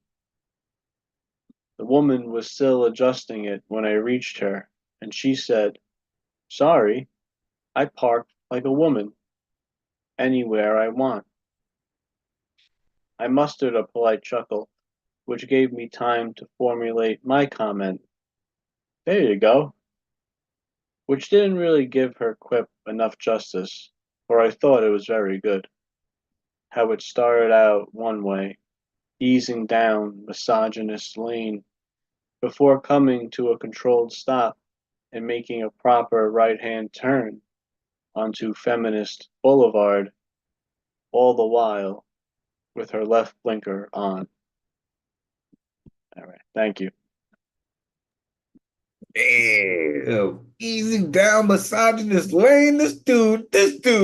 Unmute yourself. Give it up for Rich Glitter. Damn, we know you got all them babies and shit, but you got to come by more, man. And we really do miss you when you're not here.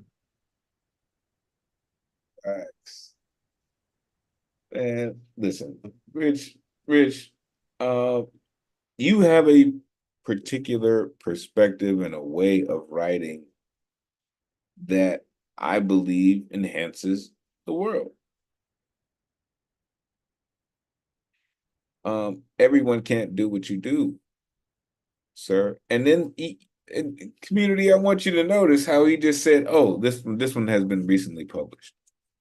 Like how easily you're just like, "Oh no, I you know what I mean?" Because you put in the work. And this is what it's about. And I've said this multiple times, folks. It's not about the beautiful, flowery things that we write and the prompts and things. It's about the work that we put in. And these are the things. This is the outcome of these things, the fruits of our labor, right? In Neptune, you said I would orbit around them, right? The sun's kiss will reach me. The epic game of tag, right? Sometimes it takes a great distance to see things the way they are. And in the published poem, The Pine Tree Air Freshener, right? There's always a mountain of work to do, right? Created by a God that's absolutely swimming in it. And then pouring sky into country lakes. Like I love the texture in your poem, sir. And I ask that you would continue to do what you do, right? Love to the family. Listen, anytime you get a chance, make sure you fall through. Truly, truly appreciate you. make sure you are plugging in with Rich Glennon, a pillar of our community as well. Great to see you, sir. Coming up next, shout out the educators in the building. Shout out Jules, man. It is so good to see a smile back on this incredible artist's face, right? Listen, the resiliency and the faith that this next poet has continues to inspire us all. The one and only Marianne Teft in the building. Let these folks know where they can find you. It is always great to see you. Please take it away. Thank you so much, Elemental. The pleasure is always mine. I appreciate your support for me. Julia sends her best regards as well, of course. And good evening, RMT and poet friends everywhere.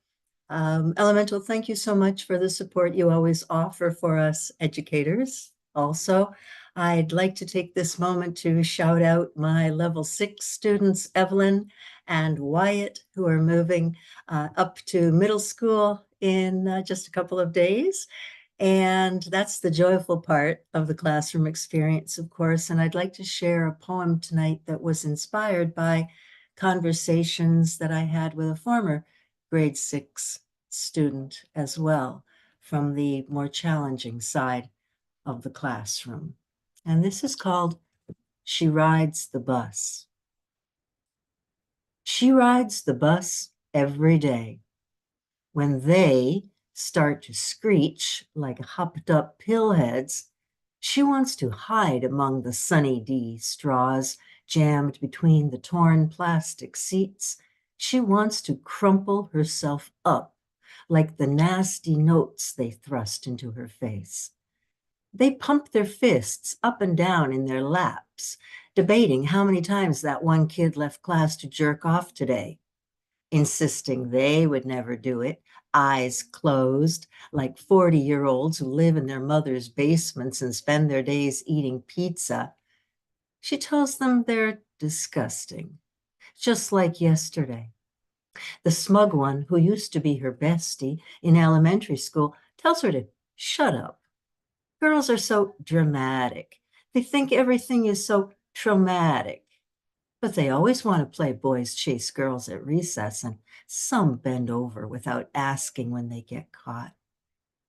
At last, the door with the frayed rubber gasket opens. She locks the tears and vomit inside her angry head and tells herself her mother raised her strong. Only 927 more school days until graduation. Thank you, everybody. Yo. Oh my goodness. Unmute yourself. Give it up for Marianne Teft. Oh, that's something only a great teacher could write. Wow, that was amazing, Marianne. Wow. All those days counting. Oh my goodness. That's so many more days. Right? I have come to realize, folks, thank you so much, Marianne. I have come to realize, folks, that teaching is probably the least paid, influential job in society. Like, they paid lawyers and doctors and firemen, policemen. But this is what I was thinking about earlier, folks. And let me know, please, honestly, let me know, right? Like hit me up if you know this, right? Whatever platform, let me know. There are a few people in our lives that we actually have to deal with, right? We have to deal with a doctor because they birth us. We have to deal with a teacher. And eventually we have to deal with an undertaker. Yes? Why are we at the low end? I'm just wondering. Let me know. Listen, what you do, Marianne, as an educator, as a poet, as a creative, you are very necessary. insisting they would never do it. Listen, they always want to play, of course. She locks the tears and vomit inside her angry head. There's a lot going on inside a classroom, folks. Right? And as we mentioned earlier, when you gain that relationship and that trust with the students, you learn these things, right? And what I've learned, folks, is poetry. Poetry gets you there. Poetry. If you allow them to write poetry, they'll tell you what it is. Thank you so much, Marianne, for doing what you do as an educator, as a poet, for rocking with us and continuing to rock with us. Truly, truly appreciate you. All right. Coming up next, we got a chance to rock with this incredible artist last week. He was a part of a collab with Lantern Carrier, but we are getting a chance to hear his incredible artwork on its own. The one and only Ray Whitaker, aka Eloquent Writer, is in the building this evening. Please tell us where in the world you are plugging in from this evening, sir. Hey, it's great to be here. This is my second time, and all this week I was trying to play with the ideas of graduation and higher education, and I was grateful for you having said that education doesn't always happen in the classroom. So there's where my mind went, and I was playing back and forth between Connection 401, which I feel like I've graduated from, or Interspecies Consciousness 401, which I'm still studying. But I didn't know, so I rehearsed both of them, but both of them are long. And so I'm just going to do the one from Connection 401. So this is not a class in a university that I took, but I come to you from Colorado. So this piece is called Between Thoughts of Not Wanting. Between Thoughts of Not Wanting. A featured poet once read to a group in the audience, poets all in attendance, that she was going to write a heartfelt, difficult poem anyway, whether others ever got to hear it or not. Powerful action, that. The willingness to write something that you may never make available to anyone else, just you, in the creation of getting it out. Addressed within the stop of a creation, something or someone that inhibited all the circumstances surrounding the humanness, what it was, those interactions, the feelings as a result, the sads dominating over possibilities of joy. Lost to a possible present. That loving sent elsewhere due to the rejection, though that word's too often used, somehow metaphorizing a diminution.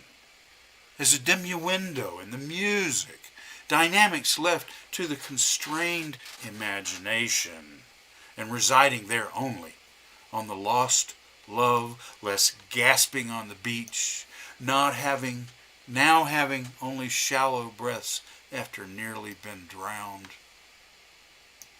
Guessing that this was not just one-sided, somehow hoping that the lost, this Biste de Nazen wilderness, walked where love isn't a treacherous landscape of another far-off planet with swirling methane storms and surface temperatures exceeding 110 degrees centigrade. And what of it if it was only on his side?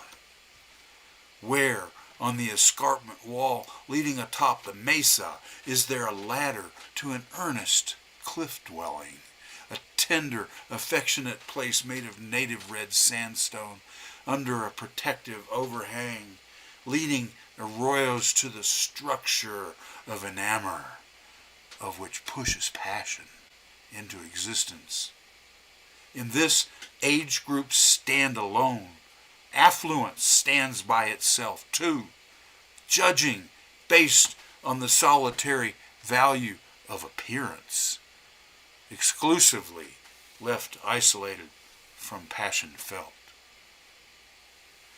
Imperceptibly muttering, "That ain't clean," beseeching within earshot and walking away into a cool grayish brown lonesomeness, smelling rain far off in the distance. Thank you. Listen, there is something about smelling rain. All right, that's something magical. I don't know what it is about that. When you smell it coming, woo-wee, unmute yourself. Give it up for Ray Whitaker. Yeah, glad you came back, Ray. Hope you will again. Thank you. You know, there is something about an artist who digs. I mean, not just, take the ground for what it is, but actually gets as close to the center of the earth as possible. You said the title of this was Between Thoughts of Not Wanting, right? Where love isn't a methane landscape. What pushes passion into existence? It's that kind of energy. It's that kind of effort. It's that kind of dedication that makes sure every single time your pen touches that paper. Think about it like this. At one point in time, they wrote with a hammer and chisel, yes? And they always had to get it right. Otherwise they had to start all the way over. I mean,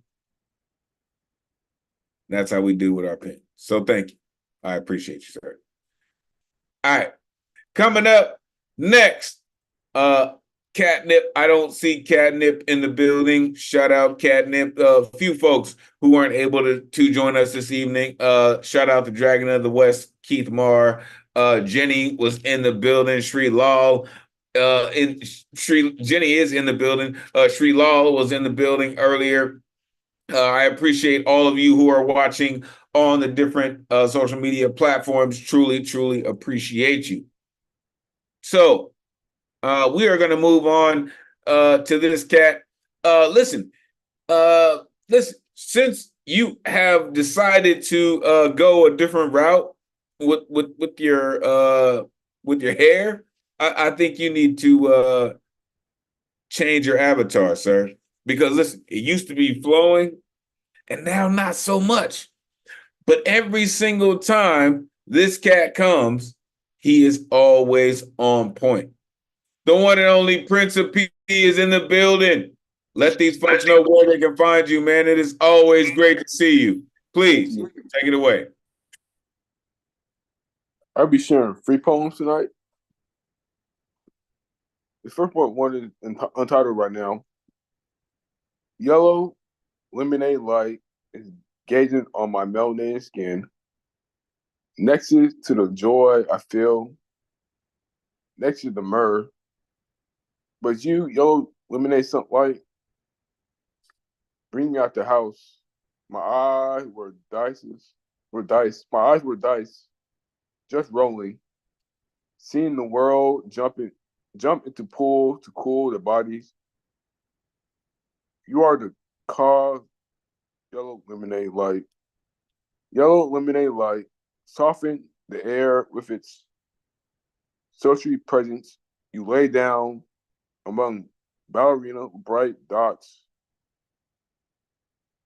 on starry nights, signaling hibernation. Next poem is about my childhood. My childhood was 90s, 2000-esque. I went on an interior quest with Miss Fizzles. Every Saturday morning with Morphin Time, my feet had Barney slipper. My feet had on Barney slippers. My mother could attest to this. Squeeze juice out of Capri Suns and got slimy with a surge. Watch Alvarez be bipedal. Spider-Man was webbing it up. Played on the swings. Those twin towers, Grace, New York skylines. I saw the aftermath. Hanna-Barbera created imagery. My childhood was filled with memories. Carefree child in the day of the wired internet. Cursive writing was the thing. Happy Meals were the thing. Even McDonald's birthday parties live in my mind. Simple times, simple things. Simply the best. Storefronts were something. Before you know it, I was bye. Reality TV shows weren't what they were. The 90s made me. I was in a dream. Seeing The Mask, Disney, Cannon Shot, my favorite, Hercules and Robin Williams. My heart went on with a Titanic-shaped heart. It was a time to be alive. I mean, one more.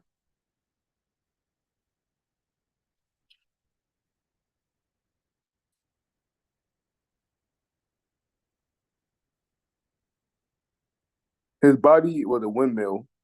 Shoot, he might have been a buoyant kite, moonwalking on gravity, defying odds to be a god in human form. Got a Seattle temperament, a tangerine descending in the ground, a fireball climbing to the main stage. He's a grenade, just waiting to make a splash. Weighty words. His mind is a puzzle to put together. Once you do, it gets better. It's a world of daffodils and pomegranate red blossoms. Enjoy. Thank you. Telling you, every time I hear this cat, he continues to get better. I'm telling you, unmute yourself. Give it up for Prince of Heat. Was that a NSYNC reference I heard? Bye, to the 90s. Did I get that right? That was like so clever. Definitely heard that. There was such gorgeous imagery in there. Principally, pomegranate red blossoms. I love that. Tangerine descending into the ground. Beautiful. Yes, definitely. The texture of your poems, Prince of Pete, is there, right? You mentioned, right, bringing you out the house in the first poem, right? Jump in the pool to cool bodies, right? Like that's just heavy. The second poem you mentioned, in the 90s. Different people in our community felt different in the 90s because we're different spaces. But every Saturday morning was morphin' time, he said. Right? I saw the aftermath of the towers. Yes. And if you've never been, I implore you to see. It's a lot more daunting in person.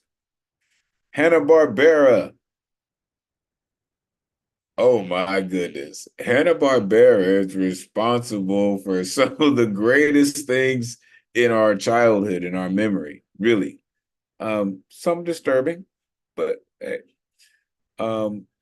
Simple times, simple things. In the third piece, in the second piece, you mentioned my heart went on with a Titanic shaped heart. I love it. And then, of course, his body was a windmill. Just heavyweight work. Appreciate you, Prince of P, for coming through and always bringing the heat with you. Truly. All right. So from what I see, the folks, listen, he is on his way back into his seat right now, because the last person on the list that is actually in the building is strapping on his guitar as we speak. Listen, I have been rocking with this gentleman for a few years now.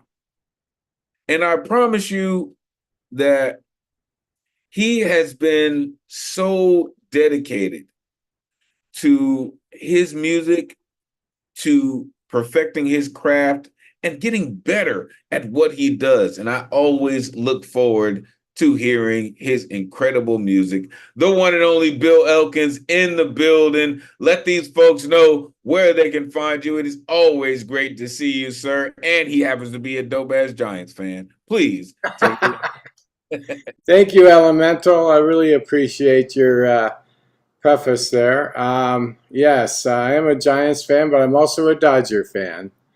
Anyway, I'm going to do a song that one of the first ones that I had written back in 1966.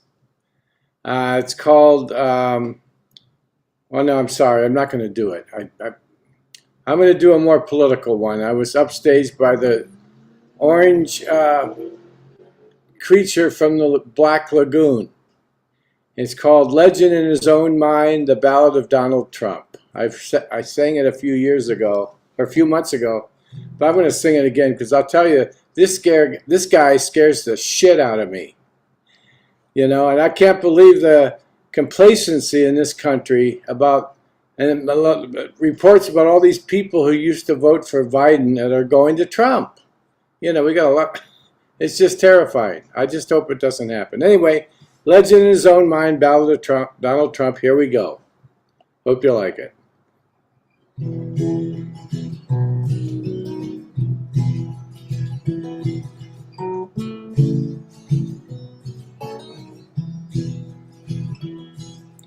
Me, myself, and I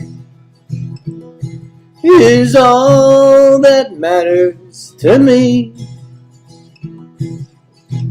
I am your president of the USA. I should say was the most popular one, you see. I'll build a wall to keep Mexicans out and make Mexico glad to pay. I'll make my white billionaire friends trillionaires and ship my enemies to Guantanamo Bay. Oh, me, myself, and I is all that matters to me. I am your president. I was your president of the USA, the most intelligent one you see.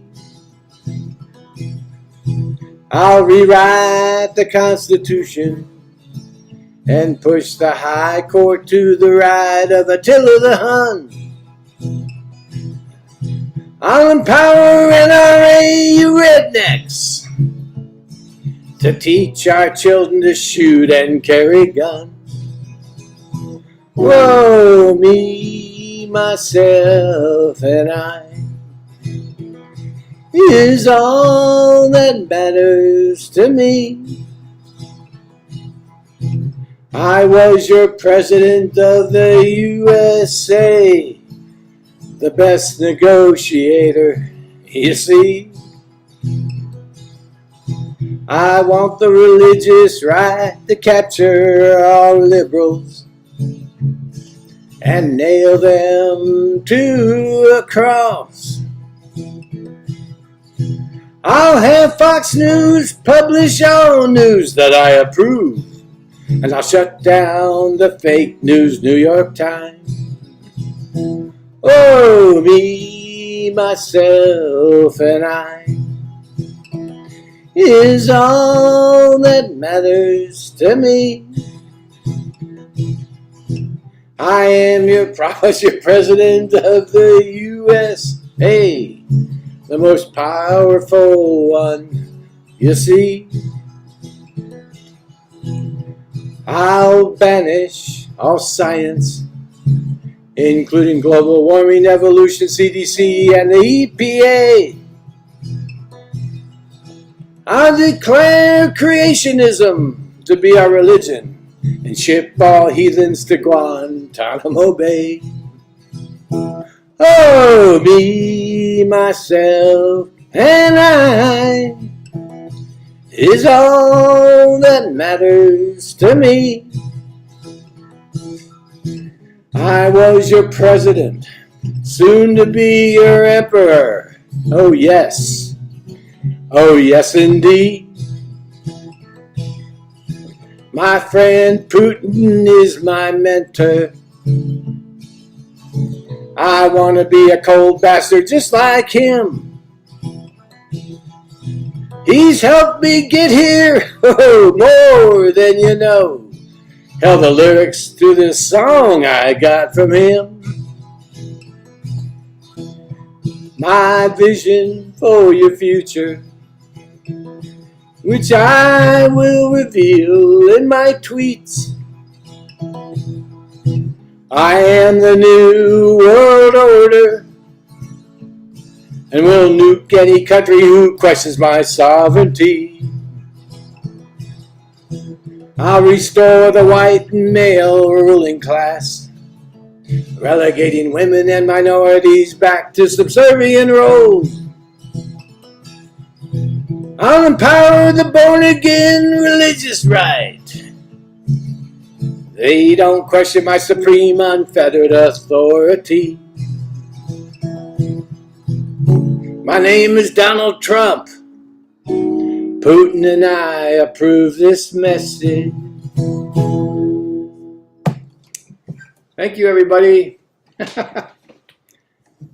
Please vote. That's all I can say. You, sir, are Keep a that- bona fide radical. I'm just saying. Unmute yourself. Give it up for Bill Elkins. That was Yeah, fucking Bill. hilarious. I love that. Yeah, Bill, that was right on. That was right on. Right on time.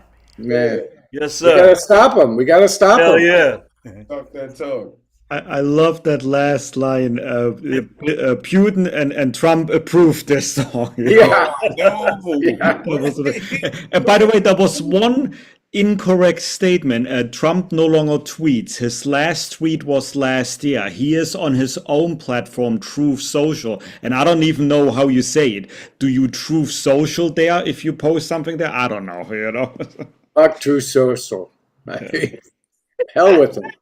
He's got to go. Gotta I'm gonna move to England. Well, if we're lucky, we can send him to Rikers Island. If we're I would love to. I hope so. Yeah. I'd like to send him to Guantanamo Bay. That's where he fucking deserves to go. Sorry for my language. Hey, That's listen. cool. This is where we are. This is the platform that we do it, right? Don't even feel bad about it. Here's the thing that in my personal belief, if they send him to Rikers, he'll try to buy it. If they send him to Guantanamo Bay, he'll try to buy Cuba. He'll try to buy the entire country to say, well, since I'm the ruler of said country, I wouldn't necessarily say that I would be, I would go to prison in my own country. I'm just saying, you're right, Ron. He would make it into the Rikers Island golf course. No doubt. No doubt. That's all I'm saying. Does he deserve to go? And listen, I'm not saying on one side or the other, but tell me another person who got convicted on 34 counts of anything that didn't see a day behind bars. I don't care what it is. Right? Like you could be convicted of missing the bus 36 times. The bus is not going to stop for you anymore. Like, it's just, soon to be your emperor, right? The lyrics of this song I got from you, Attila the Hun. Me, myself, and I is all that matters to me, right? Declare creationism to be our religion. You're incredible at what you do, sir, and I thank you for continuing to share with us. Really, like I said, Bill Elkins has been rocking with us for some years, man. I really, really appreciate your dedication to your craft, sir. Thank you. All right, we have reached the good luck round, folks. There are 4 incredible creatives that are going to rock with us this evening, and listen, it's about to go down. All right. And we're gonna make room for them as we do. So I got a message from this next artist saying, yo, I wasn't able to get on, but I want to make sure I do have the time. And I said, yo, we're gonna make sure that we got time for you. So please, Andrea, come to the stage and let us know what it really is. You have been rocking with us this evening. I see that you've been hanging out with us. So listen, come to the microphone. Welcome to the greatest community in the world. It is great to see you. Please, whenever you're ready. Or did they jump? What happened? Did I miss it? Oh, No, I don't see I think they them just either jumped. anymore. Uh-oh. I think they just jumped just that fast. Just that fast. Well, guess what? We're going to keep it pushing because I see our resident piano man is ready and waiting to get down. The one and only CC Arshagra in the building. Let these folks know where they can find you, CC. Listen, I don't know what this is now. This is a right side camera angle compared to the left side with Nina Simone, right? So I'm interested to see what this configuration creates. Please take it away. Well, this thing here is called the chord. It's a electric key thing here. This is a brand new thing written just today, and made up a little something to go with it on this thing here.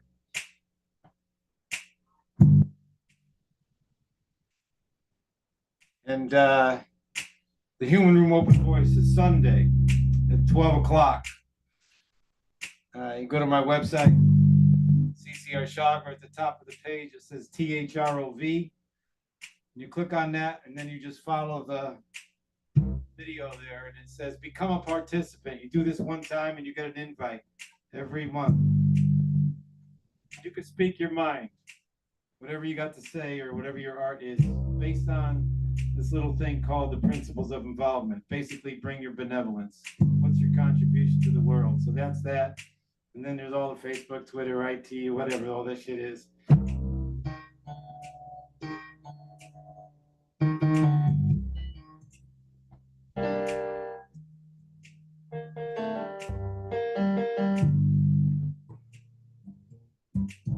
Okay, new toy. Here to receive love.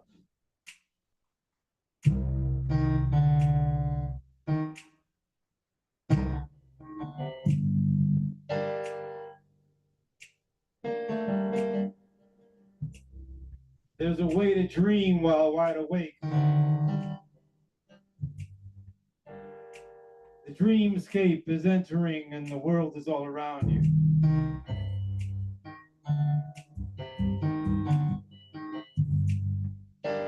Here all the world comes closing in on all directions. The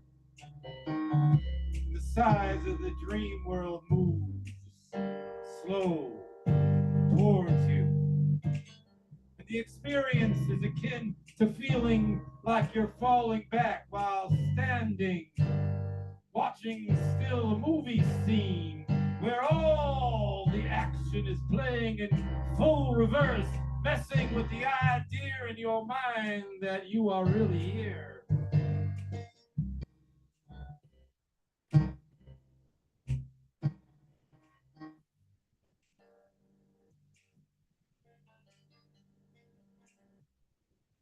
Just as this dreamscape is collapsing all around you, something about this dream starts to wake awake, but you're already here, and sleep is not an option.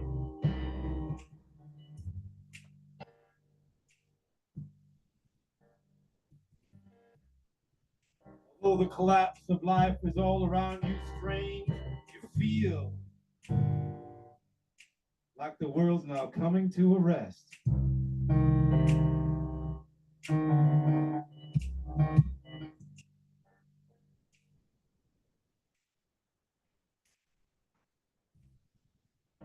There's no future. There's no past.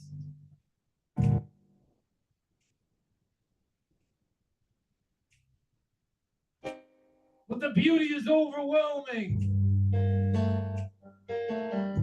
It has no reason to doubt or fear a thing.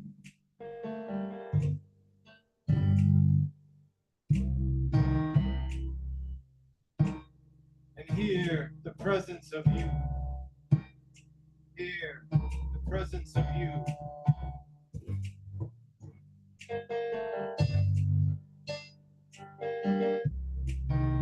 You are a being. You're a body.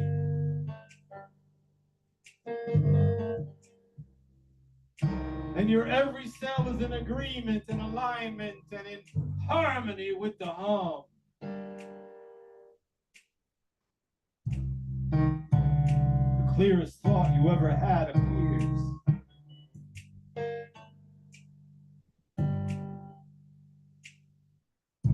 Why would you ever leave?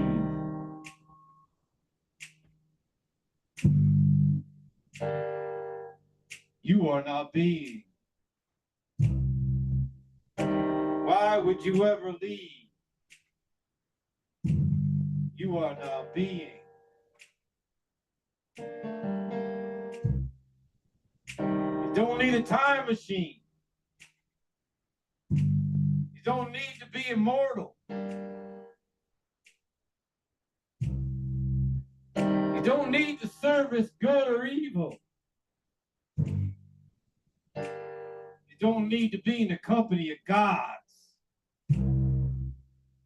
or ever occupied by swarms of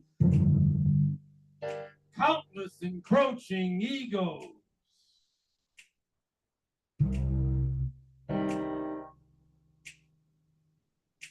Who, of course,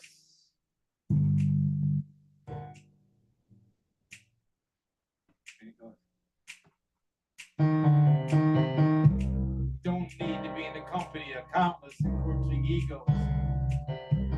Of course, own their own omnipotence. Ever self-professing its existence, lives here just to help you, just to help you. Yet every god and ego thinks alone itself superior.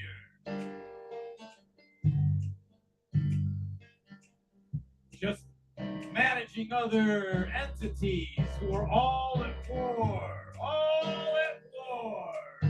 while endlessly fighting off every form of dying, endlessly fighting off every form of dying, while all forms are just here to deny. They're afraid to die. Some were wearing love just to hide their fear.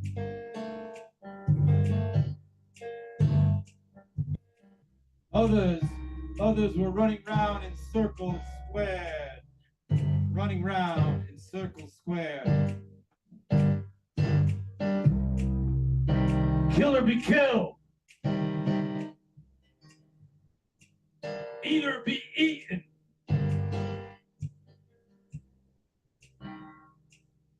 Use or be used.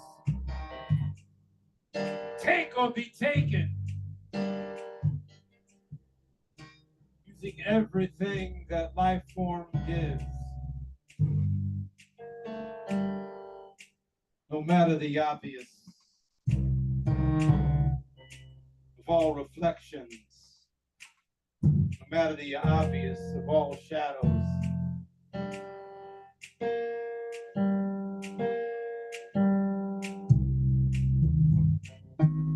You are all only here to receive love, die grateful. You are all only here to receive love and die grateful.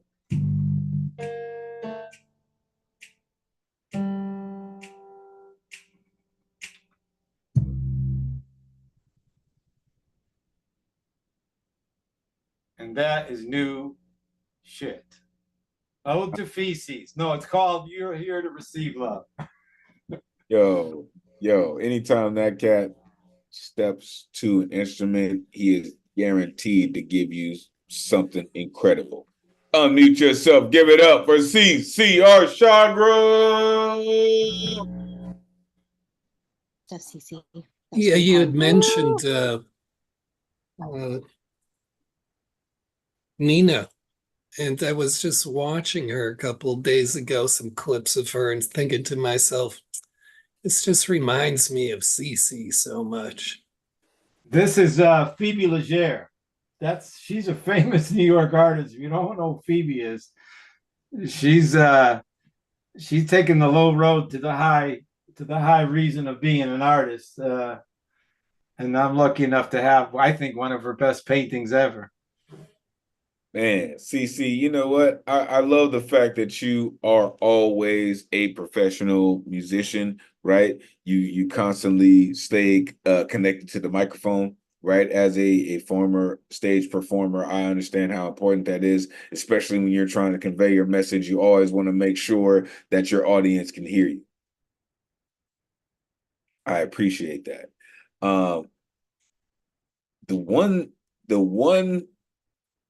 thing that I hear with your music is the fans.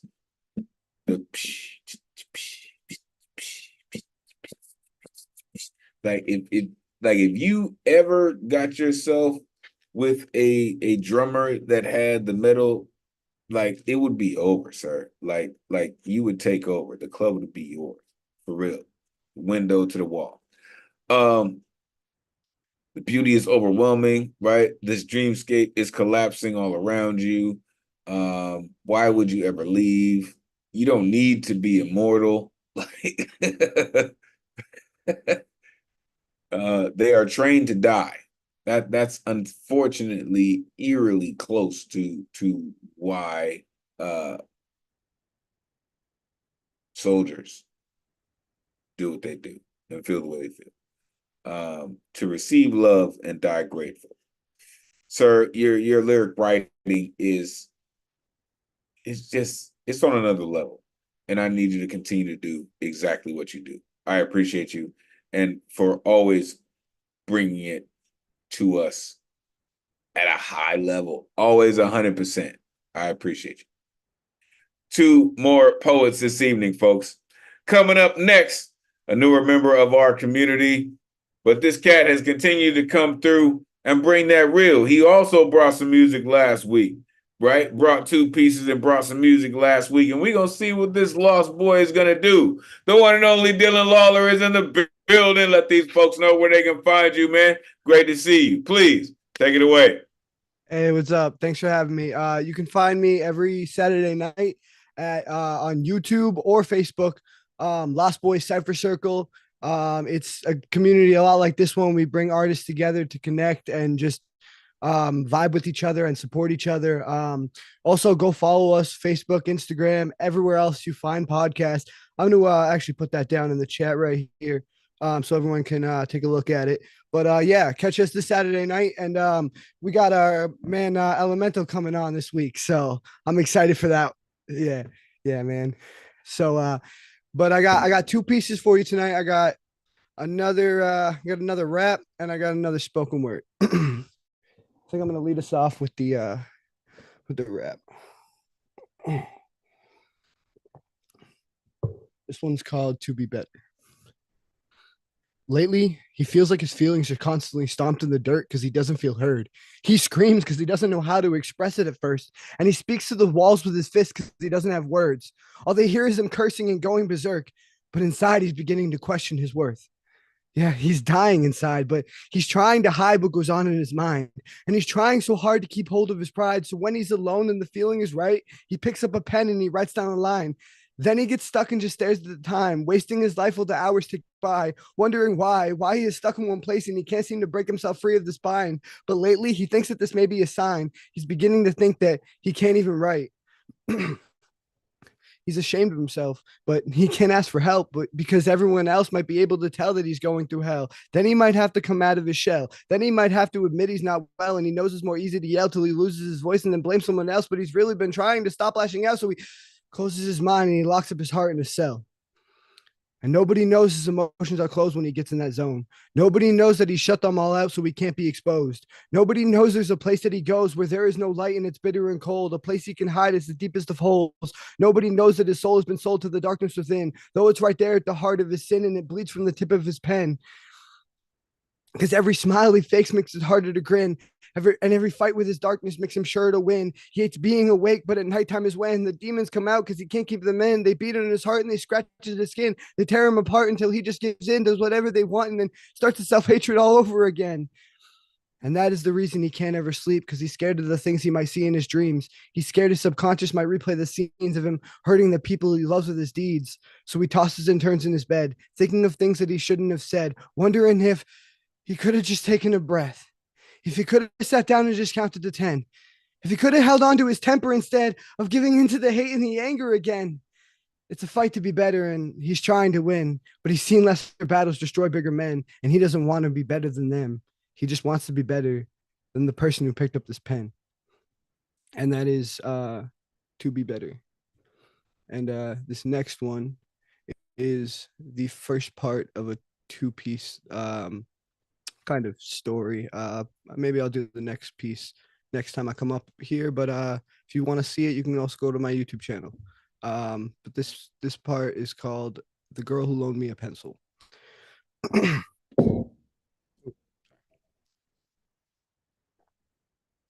I tune into CNN tonight and I see my school building in the background.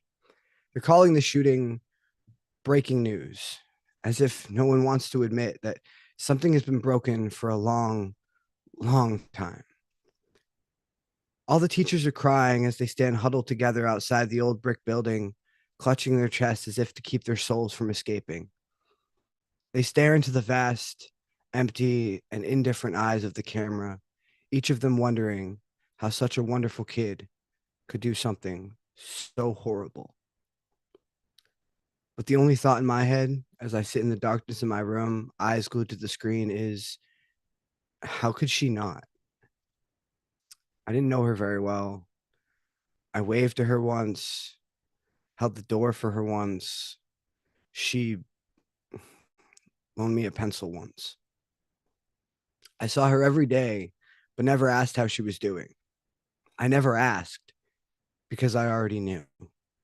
I knew the day I heard the school counselor ask her if she was okay, and I heard the razor blades in her voice and saw the bullets in her teeth as she smiled and told him that she was fine.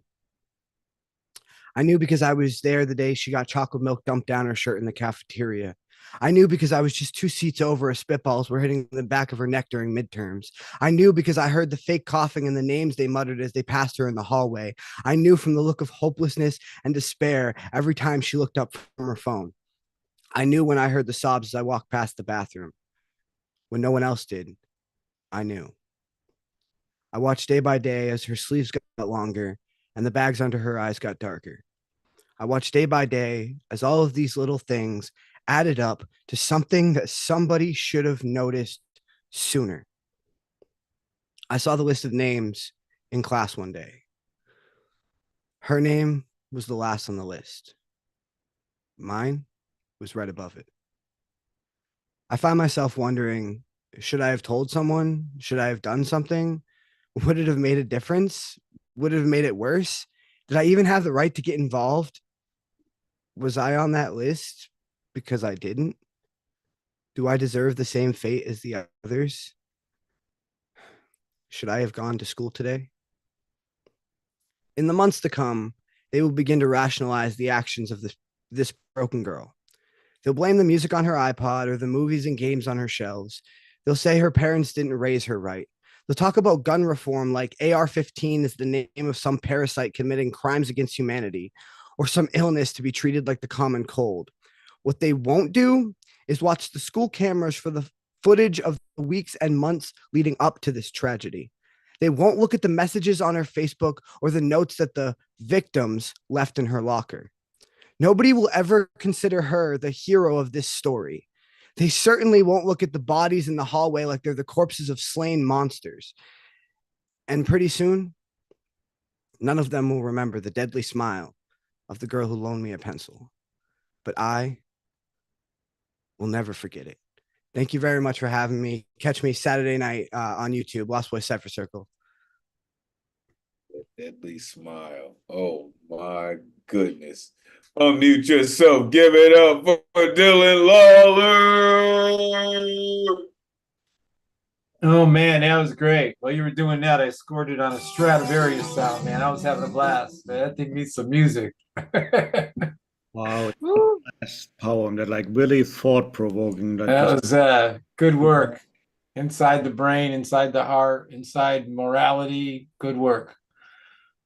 Yeah, just the inevitability of it, how you kind of charted it with each little incident and that kind of constant foreshadowing of where the whole thing was going. You know, you see that compiled in a poem and you just kind of slap your head thinking, that's right. How come nobody saw this in real life and put it together, you know?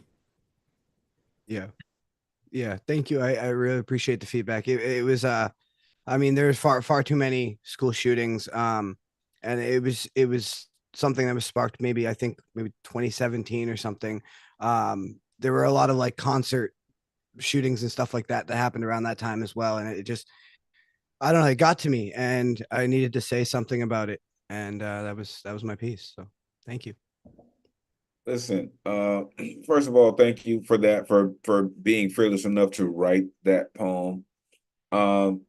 And for speaking for the people who no longer have a voice, right? That is part of our charge as poets, as writers, is to speak for those people who cannot, right? And listen, when you have a person like Dylan, in his poem, he said, bleeds from the tip of his pen, what happens, right? Scared his subconscious will replay his scenes, right? Like, the girl who loaned me a pencil, like, he said, I heard the razor blades in her voice. Damn it. That's gonna take away for a while. Something that someone should have noticed sooner. You know, we were talking about educators earlier, about someone who just takes the time to listen sometimes. All you got to do is listen. As a comm major, I know how to ask open-ended questions. That's all it takes. That's all it takes. A little bit of time, a little bit of effort. Do I deserve the same fate as the others? Only if you don't see people. I don't think anyone deserves to be a victim, first of all. But I think when you don't see people, that's how you end up on the wrong side of things like that, right? It's usually when they write their manifestos, it's because people didn't see them, people treated them unfairly, right? And that just goes into just treating people like people, right? Appreciate you, Dylan. Make sure you plug in to all the things that Dylan is going on. As he said, we're going to be getting down very soon. So make sure you plug in. Truly appreciate you. All right, closing out the evening, this incredible poet, also known as the Chameleon Poetic, has been rocking with us for quite some time. Listen, part of the Jersey Trinity. Shout out Fuego. Shout out Maddie Marroquin. Listen, it is so good to see you, Terry. It is always always great to see one of the folks who have been helping me to get better all these years, helping me to stay focused and dedicated to what I do. I appreciate you so much. The one and only Terry Rose Jertson in the building. Let these folks know where they can find you, Terry. Always great to see you. Please take it away. Thank you. Yeah, you can find me on socials, on Facebook under Terry Rose Jertson or Teresa Rose Jertson, because Facebook got funny and decided to give me back my Facebook account for whatever reason they took it away for. We don't really know, but probably some shit they didn't like. I don't know on there, but and then Instagram, the Chameleon Chronicles. So I have some, short pieces tonight. So I'll do two. It's very short. Where did that one go? There it is. Trauma mama doesn't know how to love him or her. Damaged goods. Not enough therapy yet. Sometimes there isn't enough therapy in the world to fix someone's broken. Sometimes there isn't a happy ending. So that's that piece. I'm going to talk about my growing up days. Back in the 8th grade, we would travel in packs. My friends Sue and Bernie were music aficionados who introduced me to music other than Elvis Presley and the Beach Boys. I was familiar with Paul Simon on the radio, was pretty common as just us girls hanging out on the library steps in the 80-degree heat, singing all the words to 50 Ways to Leave Your Lover, and I get by with a little help from my friends. We were fresh. At the start of our summer vacation, I was always broke, but my one friend wasn't, because her mother left her home while she worked and gave her pocket money to order out. Thankfully, when we were out, she would pay. I remember that Chinese restaurant in Pompton Lakes where the air conditioner was always cranked, and we would be sitters at someone's table.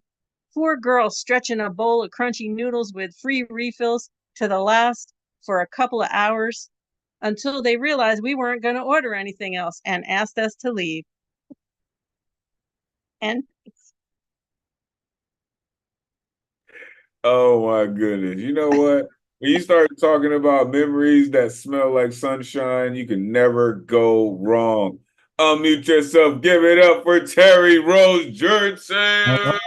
Go to the crunchy noodle too. oh yeah, they're the best.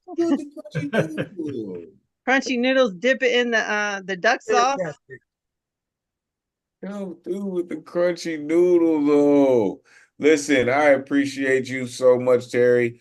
Listen, we saw the Daughter of Krypton had the Chameleon Chronicles in the screen. Listen, if you are unfamiliar, there she has it again. Make sure you are plugging in with Terry Rose Jertson. Her book is amazing. She is an incredible poet, right? She said there's not enough therapy. Sometimes, maybe right, to fix someone's broken. Oh my goodness. To fix someone's broken? In the second piece, she mentioned traveling in packs. Yep. 50 ways to leave your lover. She said her girlfriend always had money, pocket money to order out. I don't know what that's about, but hey, you got it like that, got to take advantage. I appreciate you, Terry, for coming through and closing us out this evening. For every poet who touched the mic this evening, I truly, truly appreciate you spending time with us. You could be anywhere in the world, but you have spent the time rocking with us this evening. Shout out Zom Konto, shout out Larry Richardson, shout out CP Mays and the family, shout out Swanye West, shout out Double Trouble. Hopefully all goes well. Listen, to every poet who touched the mic this evening, I truly appreciate you. Make sure you're plugging in with everything the Nuyorican Poets Cafe has got going on. Plug into the website, get yourself some merch, representing your part of the world. I truly appreciate you all. We'll be rocking in the cypher for about 10 minutes after we finish. So listen, I appreciate you all. We're going to end the night like this. Until we meet again. May this energy we conjured this evening supercharge the rest of your week. Take this power inspire others, energize creativity as we all hope to do through the spirit of Miguel Agadi. Your voice is appreciated, necessary, and always valuable in this space. Thank you for sharing it with us. On behalf of the greatest community in the world, it has truly been a pleasure spending Thursday night with y'all. Until next week, peace and blessings.